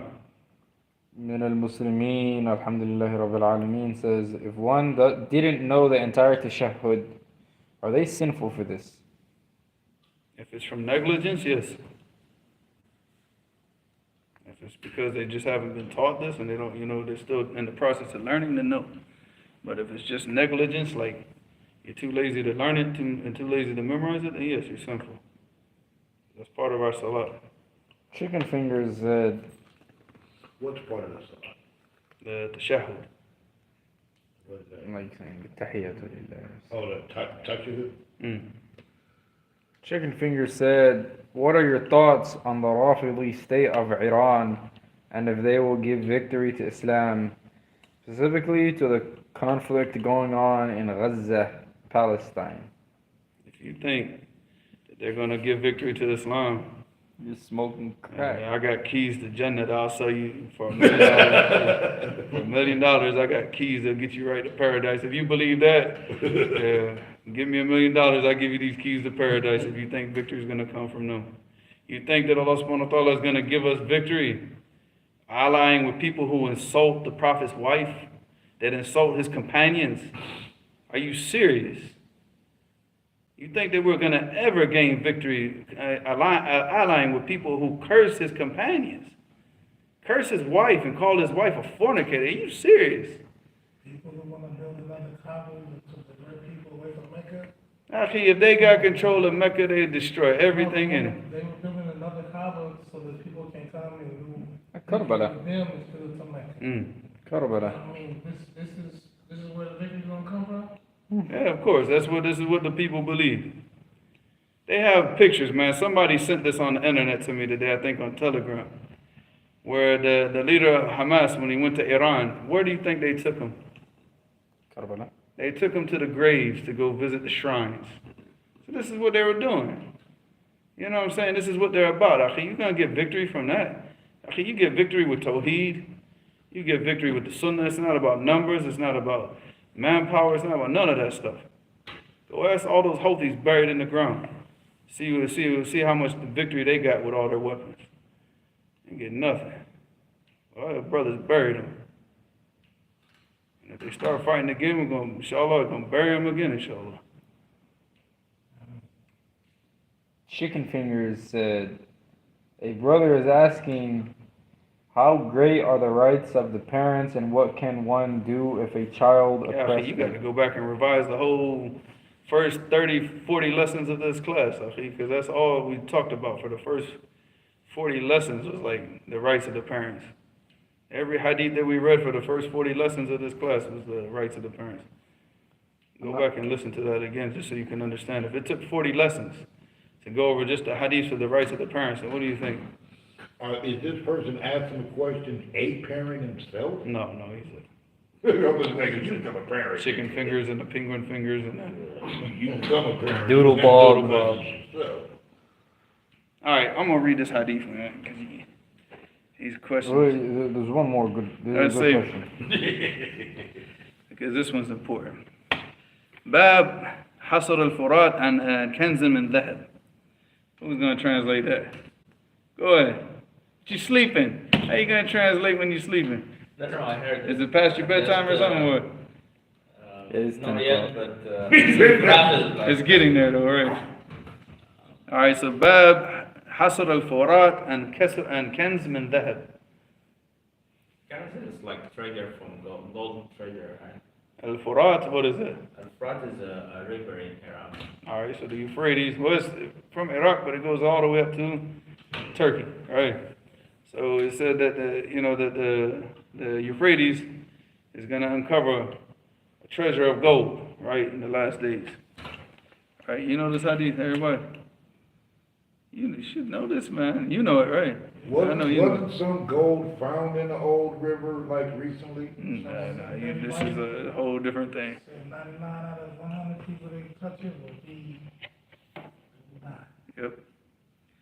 99 out of 100 people, everybody will flock there to get the gold. 99 out of 100 people that touch it will die. They're going to be killed because everybody's going to be fighting to get that gold.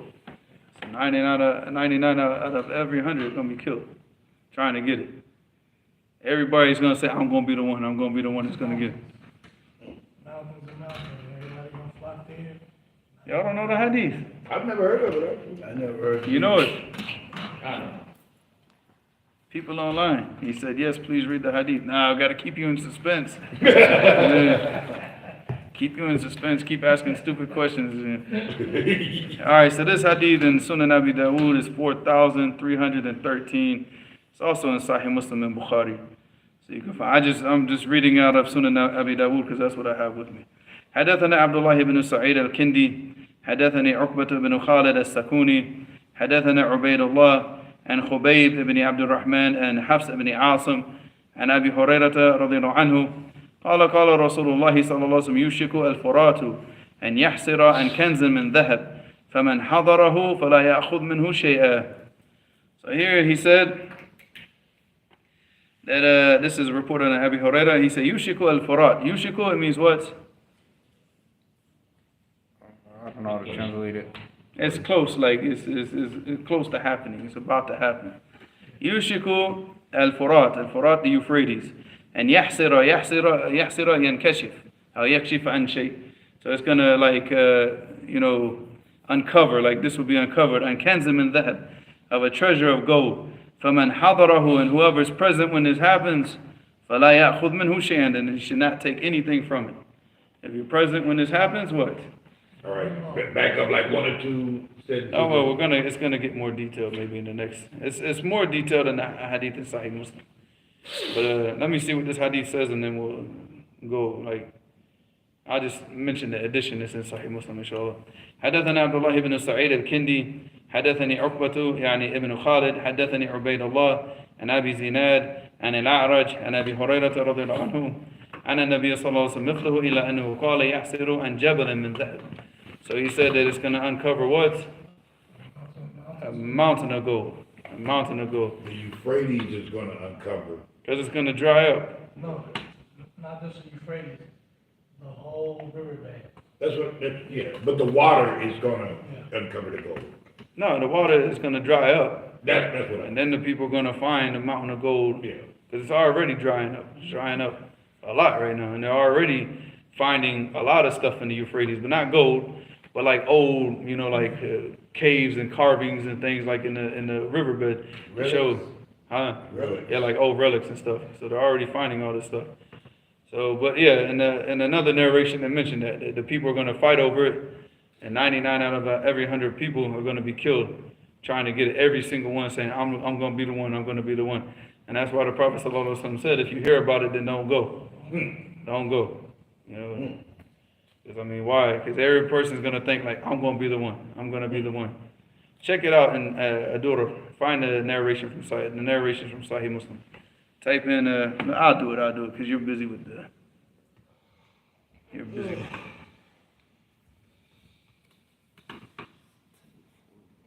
What? Find more questions while I'm asking this. Not while I'm searching for this one.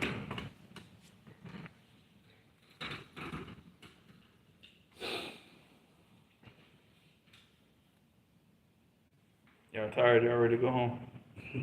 Huh, Robert? Yeah.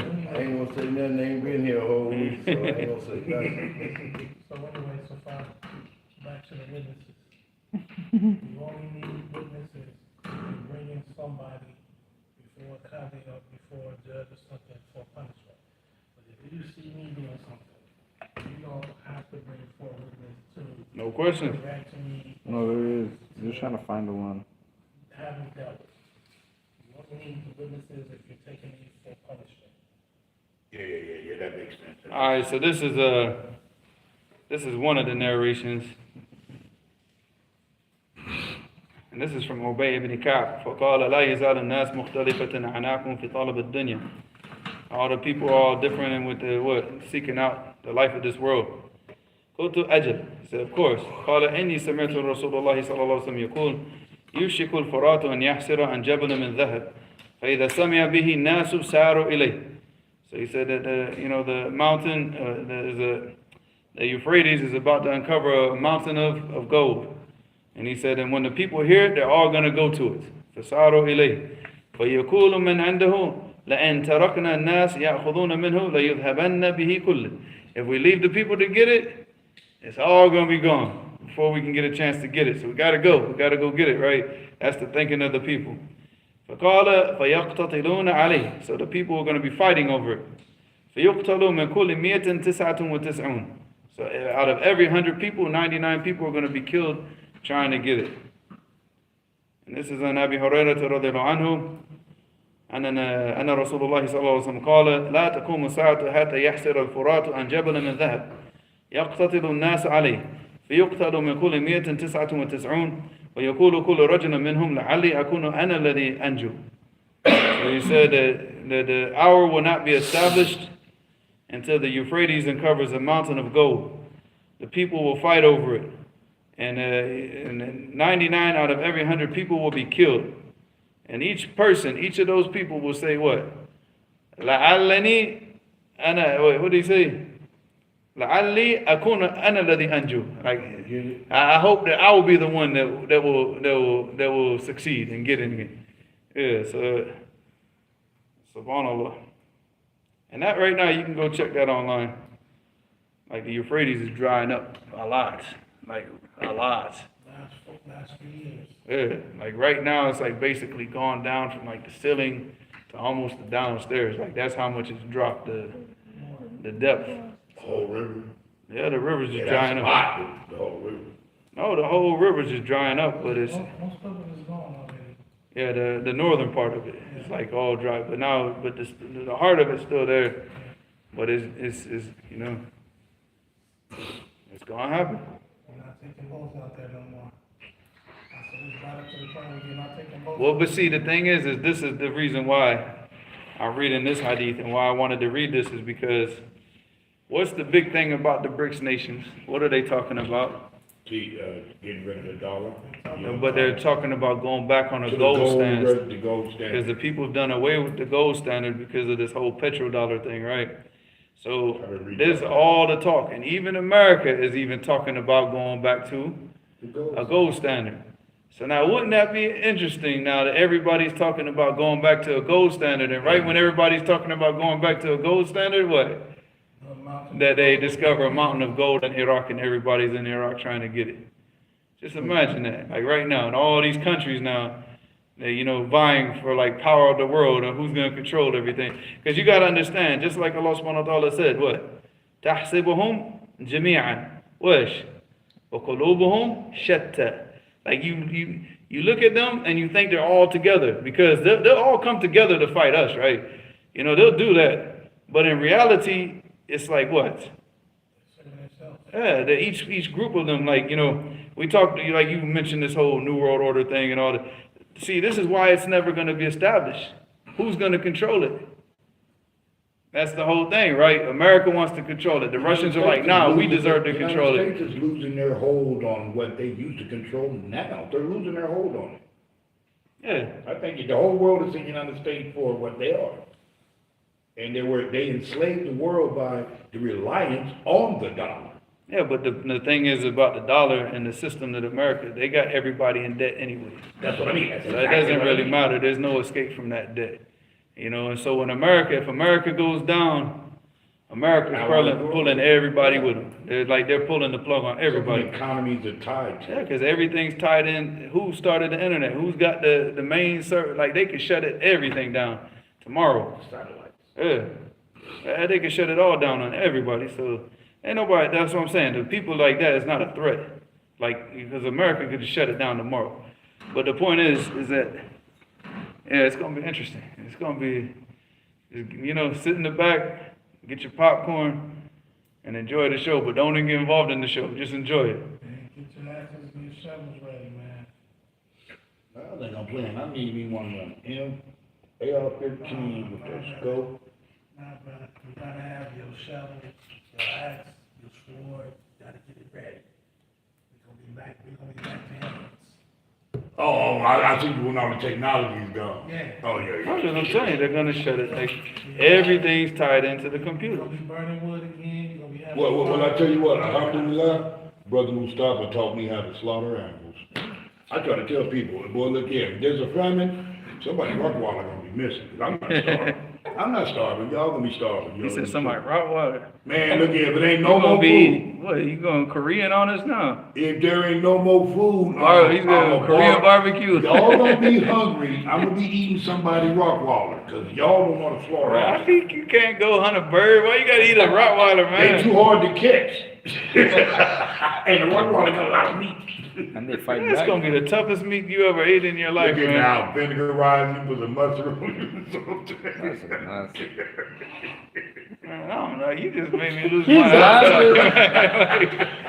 I'm just picturing him just like biting into a leg of a Rottweiler, man. No, but this is the thing. A lot of us, we don't know stuff like that. We don't know how to slaughter Like animals. eating a Rottweiler to me is like one step down from eating another human. You know what I'm saying? You know what, you say that now when you ain't had a fight, well, I don't know, I forget who I'm talking to. Go ahead, let me hear that. No, I mean, you can live in young, I forgot who I'm talking to for a minute. Let me hear that. You talking about like what? What you? No, I'm saying you done been through it, I had to catch myself, who I'm talking to. No, you done been through Number it. one agricultural community in the country. We are surrounded by dairies and slaughterhouses and everything else. When you eat rock water, Oh, you think in the war they not gonna? Yeah, I'm eating well, I'm eating in and out. You think if there's a famine, it's gonna be a bunch of grapes out there, that's what you think. Yeah, but still, you can sit here and eat Rottweiler. I'm gonna go to Lake Michigan with a fishing pole and a little canoe. Like you can go have your You probably Rottweiler. would, cause I can't swim, so that ain't gonna be, boy, look here, I can't. Sheep until they gone. That's what I, I'm gonna eat cows, chicken, and sheep. oh, you think, no, but hear me, no, I was hyper, I'm just making fun, but we're talking about a real, like, everything's gone, bro, we ate all the sheep, them gone 5 years ago, I'm talking about everything gone. It's just that Rottweiler sitting over there. Said, We ate all the sheep, cows. Jakarta said, doomsday preppers. El Jakarta, doomsday preppers, huh? Hey, No, you know, I'm just saying, we should know how to slaughter animals and stuff like that, a lot of us don't, so when all this internet and stuff, a lot of people, all the point of it, I'm not gonna be hungry. You know what I'm saying, it's something, yeah. You're gonna be eating back out of the ground, man. You're gonna be eating fruits and vegetables. You assuming that stuff gonna be growing. Yeah. I done seen movies, I know what it's like. Let me stop. I mean, there's a hadith that I read a long time ago in the Musnad of Imam Ahmed, but I don't know the state of the hadith. But I just read it and I was like, whoa, that ain't good if that's gonna happen, you know. But he said, what is it? He said, Laysa sana being lion. He said, Laysa sana or something like this. He's like, basically the drought is not going to be from like, قلة المطر, عدم المطر. ولكن السنة أن يمطر ويمطر ويمطر ولا ينبت شيئا. Now this hadith is authentic, but look that up. Laysa sana, like, so, but this hadith is authentic. But the narration that was in the Musnad of Imam Ahmed, he said like, it's going to be the first year that, it's going to rain and only half of the crops are going to grow. And then the second year, it's going to rain and only like a quarter of the crops are going to grow. He said on the third year, it's going to rain and nothing grows. And that's when the Dajjal comes out, when the people are in this state. Now imagine, now you have no food, nothing's growing. And this is not mustabad. It's not an impossibility when you look at all this. Look at the world. No, it's what they're doing with this genetically modified stuff. It could just destroy it where nothing's going to grow. Nothing's going to destroy the soil. Who knows what's going to, did you find that? Mm. But the point is that, if the Dajjal is going to come out, right? When the people are in this type of state, and then he's going to tell the sky, send the rain down, and it's going to rain. And then the crops are going to grow in this area only. And they're gonna believe it. Yeah, of course. And he's going to say, I'm your Lord. And they're going to be like, hey, give us some food, man. You know what I'm saying? Yeah, the people going to be hungry. These people ain't got deen, man. Look. No, but I'm saying, look, you're sitting here saying like this, like you're like saying like, well, how could this happen? But you got Muslims right now because they're afraid of being poor. They say, oh man, how can I open up a store and make money if I don't sell alcohol? How can I make money if I'm not selling pork? This is the thinking of the Muslims right now. Or how can I make money? How can I buy a house if I don't do interest? Actually, these things are huge, man. These are some of the biggest major sins. You're cursed, actually. Your money's cursed. You're cursed. But they do it. So what is it now? The people are hungry. And the Dajjal comes out and says, rain. And it rains. And food comes out. Man, these people are going to be like, man, whatever you want us to believe, just feed us. That's going to be the majority of the people. They ain't got deen.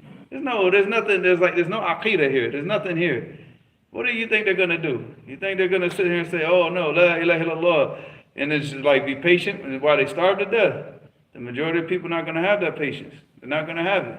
But the real world of America, You ain't find it. Muslims, is always to come in with bottles and food and all the. Yeah, they conquered the world with that cross, man. I said, they don't like it. You know, No, the cross that conquered the world, man. They always going with the missionary first. Oh yeah. First is the missionary, then the Going out. military. I don't know what he looks for. Like, I go and ask him, I say, you didn't find it? Nah, it took me like 2 seconds. There you go. There's the hadith, right? What do you, how do Maybe I you smoked it search, wrong. man? So the hadith here, this is an Abi Hurairah radhiyallahu anhu. He said, ليس السنة بأن لا تمطروا ولكن السنة بأن تمطروا وتمطروا ولا تنبت الأرض شيئا. This is the authentic narration. He said that the drought, like the real drought, is not that it doesn't rain at all, like there's no rain. He said, no, the drought, like basically what you're going to see in the last days, is that it rains, but nothing grows. Like, la tunbitu shay'an, like nothing's going to grow. So that hadith is authentic. The only one that, and this is in Sahih Muslim, laysat the sana, this was a Sahih Muslim, right here. ليست السنة بأن لا تمطروا ولكن السنة أن تمطروا وتمطروا ولا تنبتوا الأرض شيئا. Abu Hurairah, Sahih Muslim. But the one that's in Muslim of Imam Ahmed, I'm going to have to search for that. That one, he details the sana. Like, this is the first year, this is the second year, this is the third year. But I need to, like, play around with the wording to find that hadith, inshallah.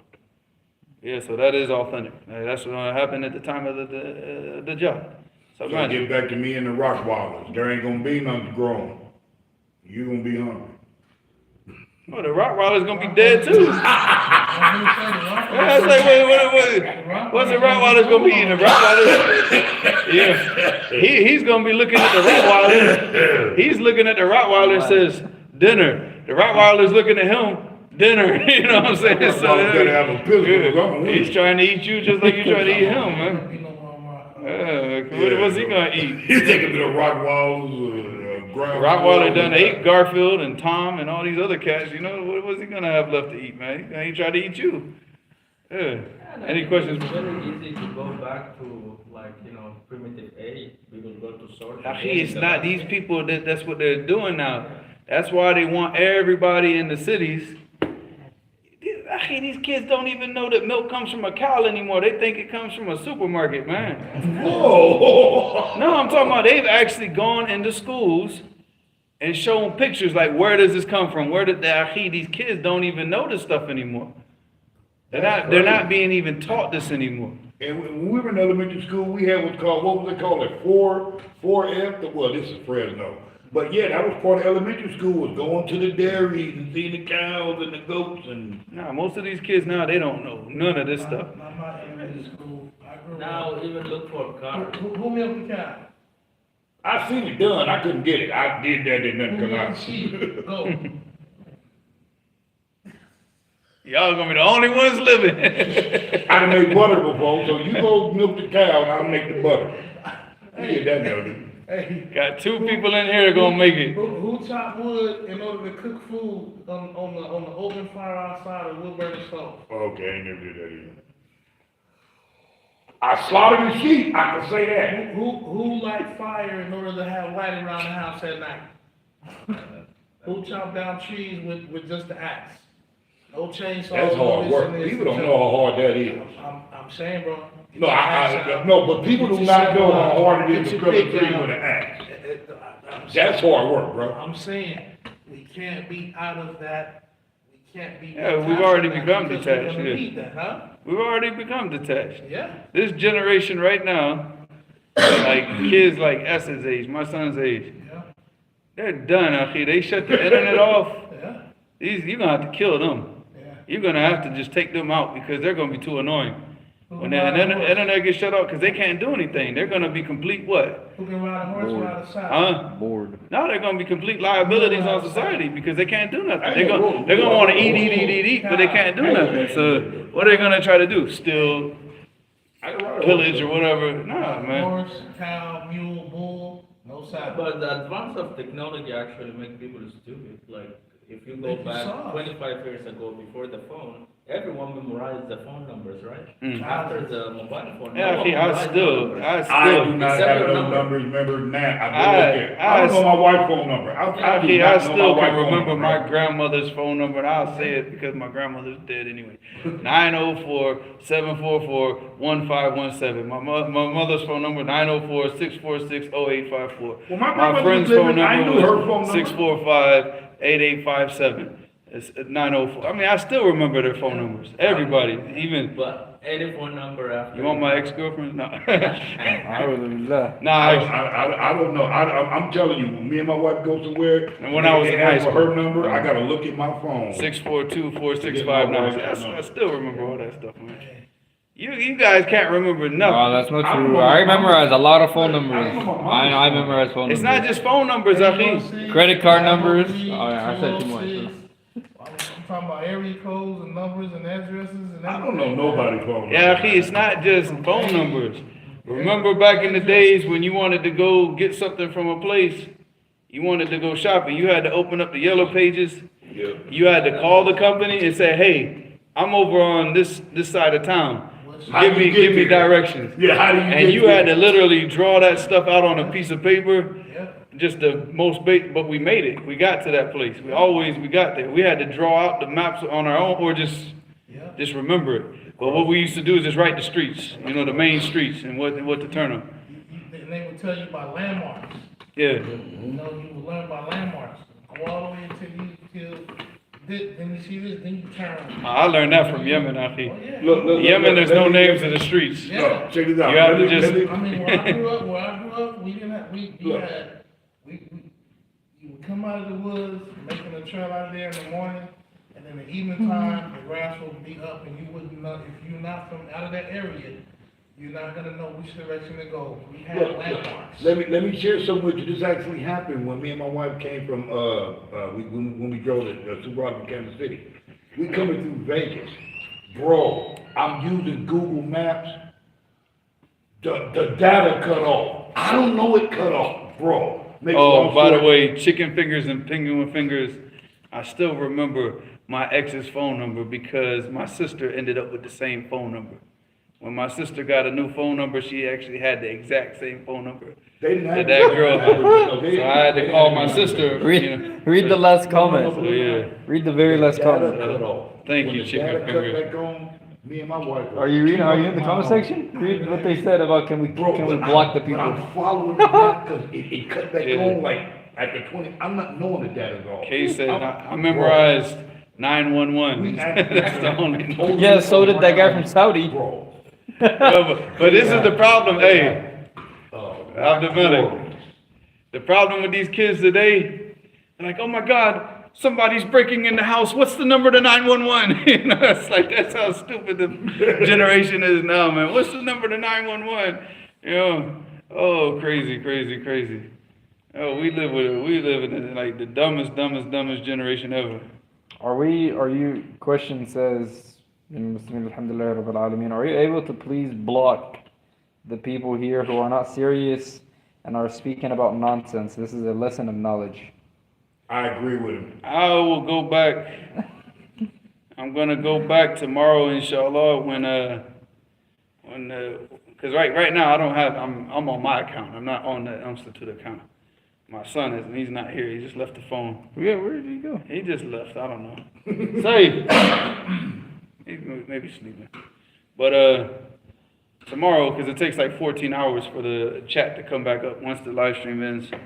And I'll see whoever is acting stupid. I block them. I go through them. Well, that's half the chat. Oh, Huh? that's a half. The half the chat is only one person under two accounts. Penguin and chicken fingers. Yeah. And the Muslim alhamdulillah rabbil alameen, they said it's also distracting and may make us not take the lesson seriously. I agree. All right, so we can dispense with the dumb questions. I got your back, bro. Whoever. In the mind, Dispense with the stupid questions. the foolishness also, for people that's really trying to study, it should help you also concentrate more to get what you're supposed to get. So, I mean, for me, it's, I grew up in a time Look at that. he behaved in school and we still got our lesson out. I'm just trying to find. Alright, there is I a got a question. question because I'm trying to find like actual questions. There is a question. When I misbehave in school, my mama come whoop my butt. Yeah, that's what I'm about to ask. I come from that. This one says, should Muslims accept kuffar treatment for cancer like surgery and chemotherapy, or should we use alternative treatments? No, hear me. Because it takes me That away, treatment because ain't gonna, it even doesn't with cure me, cancer anyways. I didn't It just come kills here you for slowly. dumb questions. It kills, So I it come here causes to more learn death to lessons. the cells, and then Any the questions cancer regenerates, about the lesson, and then it gets it's worse than it was distracting to before. me, 'cause I could be at The home. kuffar, they're not about curing disease. They're about keeping you alive long enough to get rich off of you.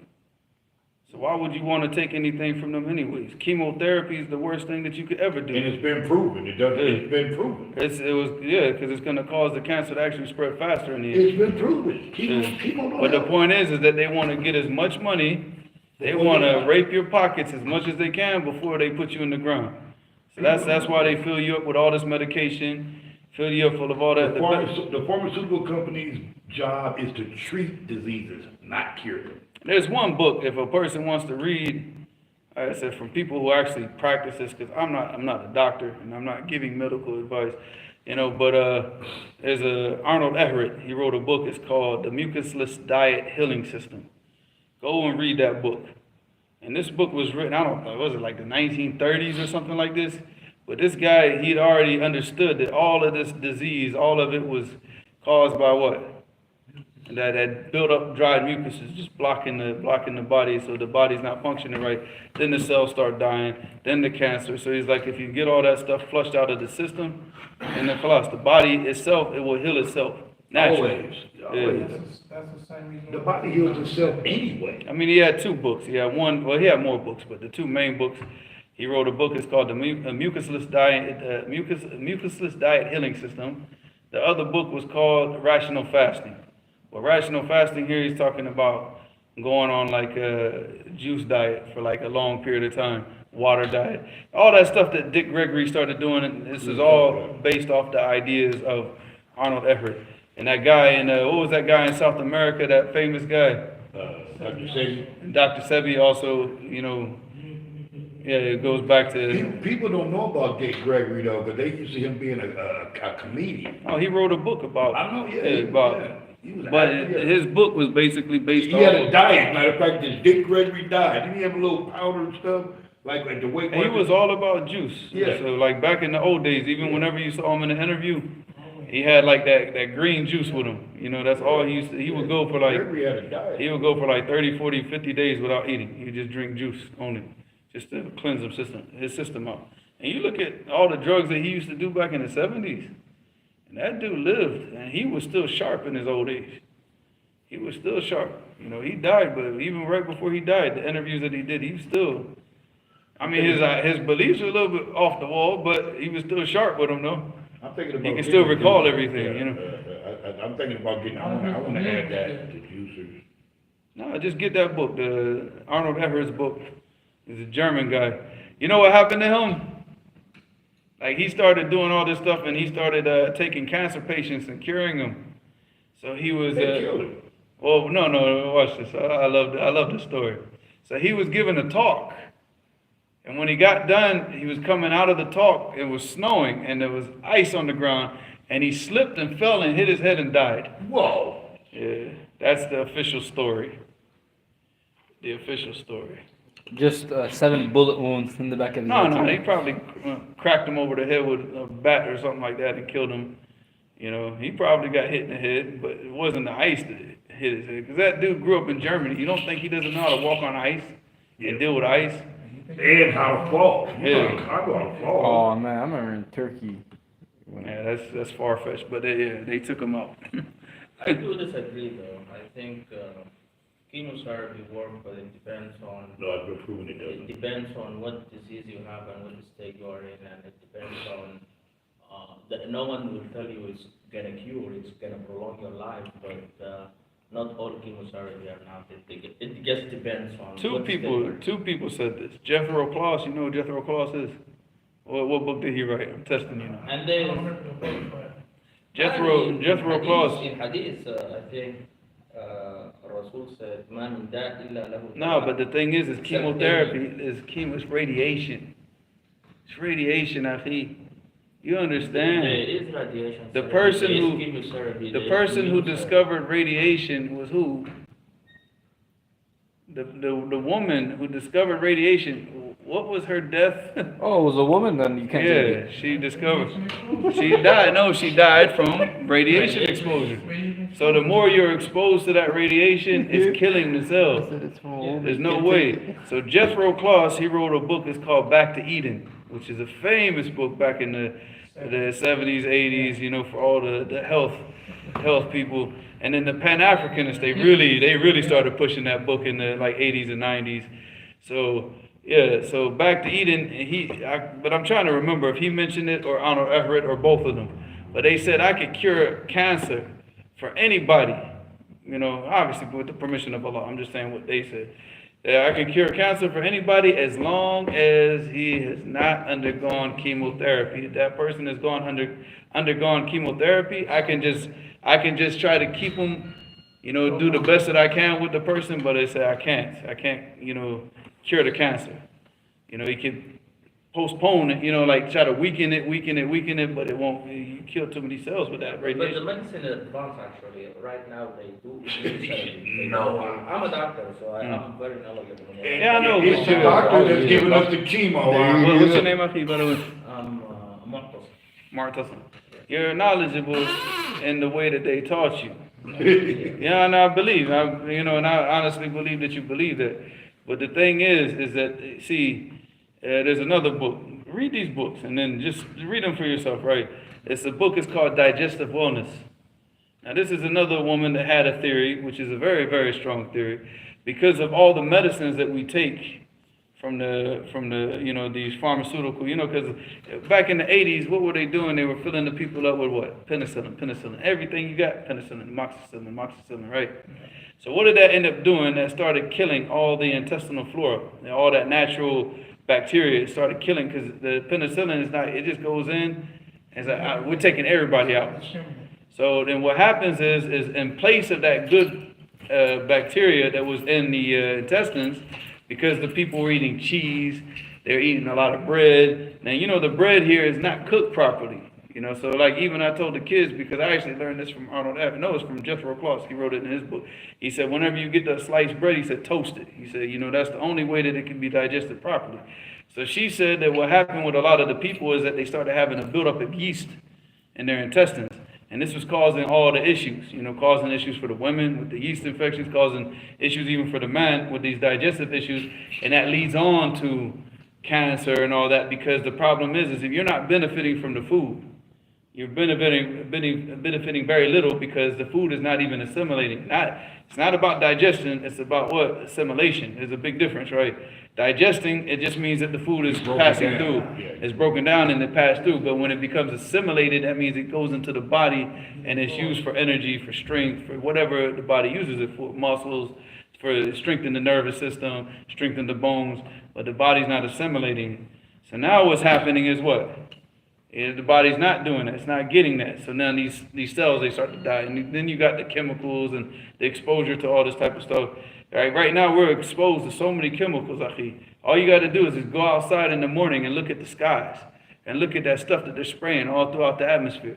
You know, and the people are like, oh, no, they're not spraying anything. Where do you think you're getting wireless internet from? Where do you think? Because all these metals, they're spraying metals in the atmosphere. So those metals, they work like an antenna. That's why all this stuff works.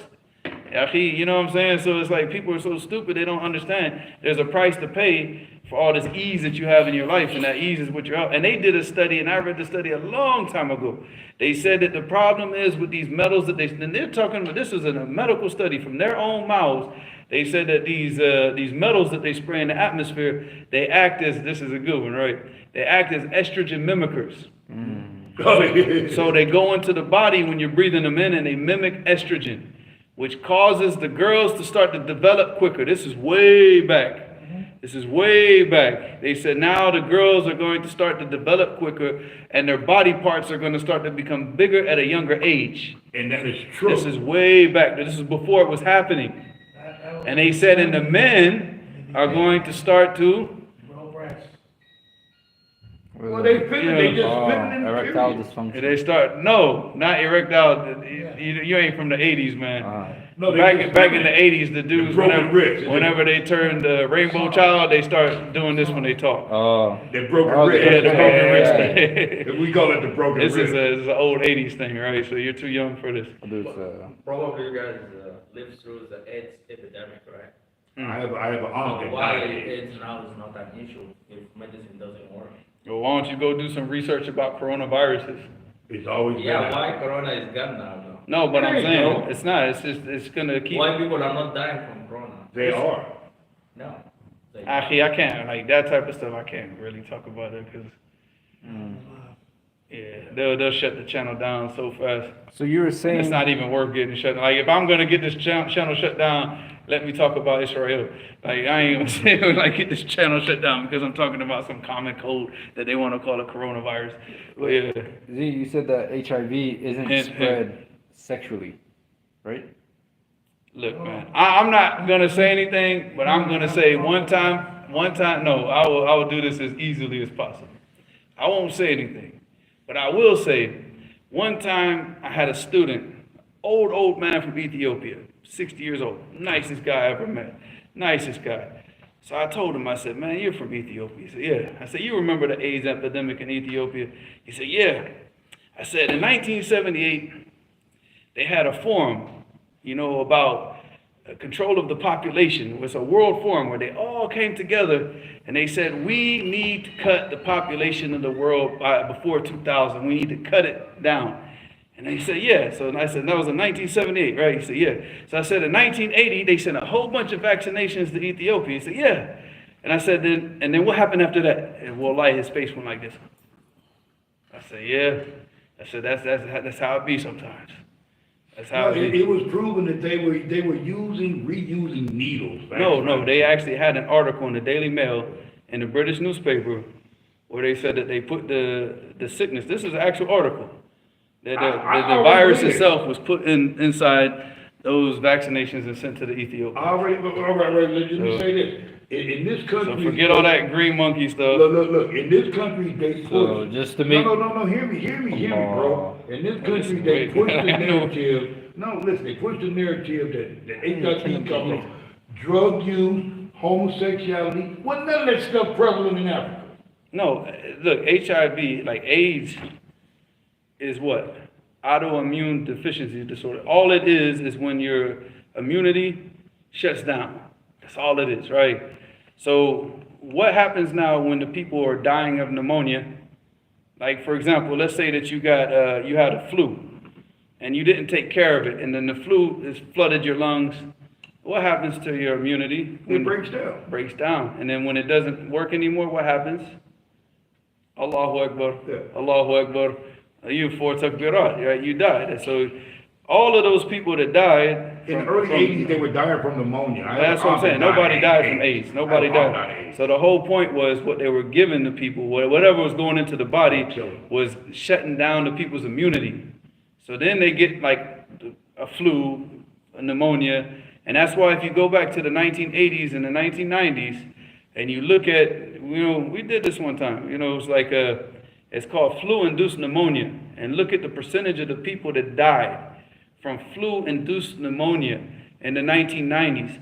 30-something, that's like 35% throughout the 90s. If you got pneumonia from the flu, 35% chance you're dead. You're dead. And then when it got to 2000s, it went down to 16%.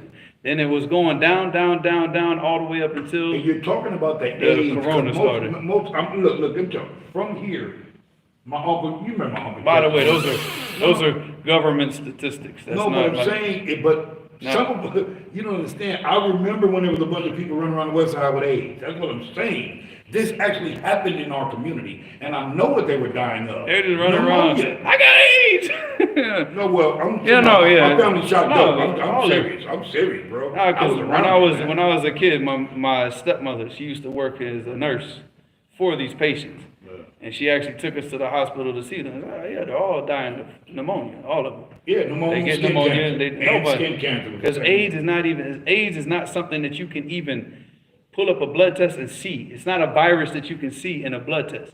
So what do? Is they look at your white blood cell count. Or they look at the enzyme. No, they take a blood. They Yeah. take a blood sample, The T count. and it's based on your white blood cell count. T count. All right, yeah. So if that's like too high, you got HIV. It's a deduction. It's not even like it's not an actual disease. It's just made up. You understand? So the whole thing was just to put fear into people and to quell the population. And they said that because they actually had the forum. You could look it up in 1978. They had a world forum about population control. So these people ain't playing games with this They act stuff. like AIDS been went somewhere. It's still around. You just can live with it now. Like you probably could have did then without all the medicine. No, I'm serious. My aunt lived 30 years with AIDS. That's one thing people think they have a lot of information about until you live with somebody that do. My aunt lived 30 years, full-blown AIDS. Okay? I know people catch it 2 years later, they were dead. No, in the beginning, that's how it was. You got it. Look at Easy, right?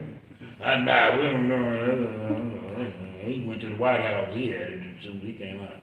No, I'm saying, as soon as he got AIDS, what was it, like dead like what, a month later or something like that? Oh, it was a death sentence. seven You got it in the 80s, you was gone. 3 weeks. You was Yeah, it was a gone. very, very short time. You was gone. He announced it in the 90s, you know, he announced it, boom, next thing you know, he's dead. I know a few people died of AIDS, but I guess. Any questions? Because I think it's all chicken. Yes. No, this chicken finger, he gotta chill. Like, look. I can It's see all that him. it's open right in front of me. But anyways, inshallah, there's no, There is one. It says, من المسلمين الحمد لله رب العالمين. It says, what is the state of the narrator Muhammad ibn Yazid al-Muqri?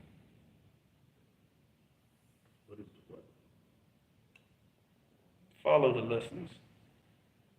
Mm. Muhammad ibn Yazid al-Muqri, was he in the hadith that we just read or what?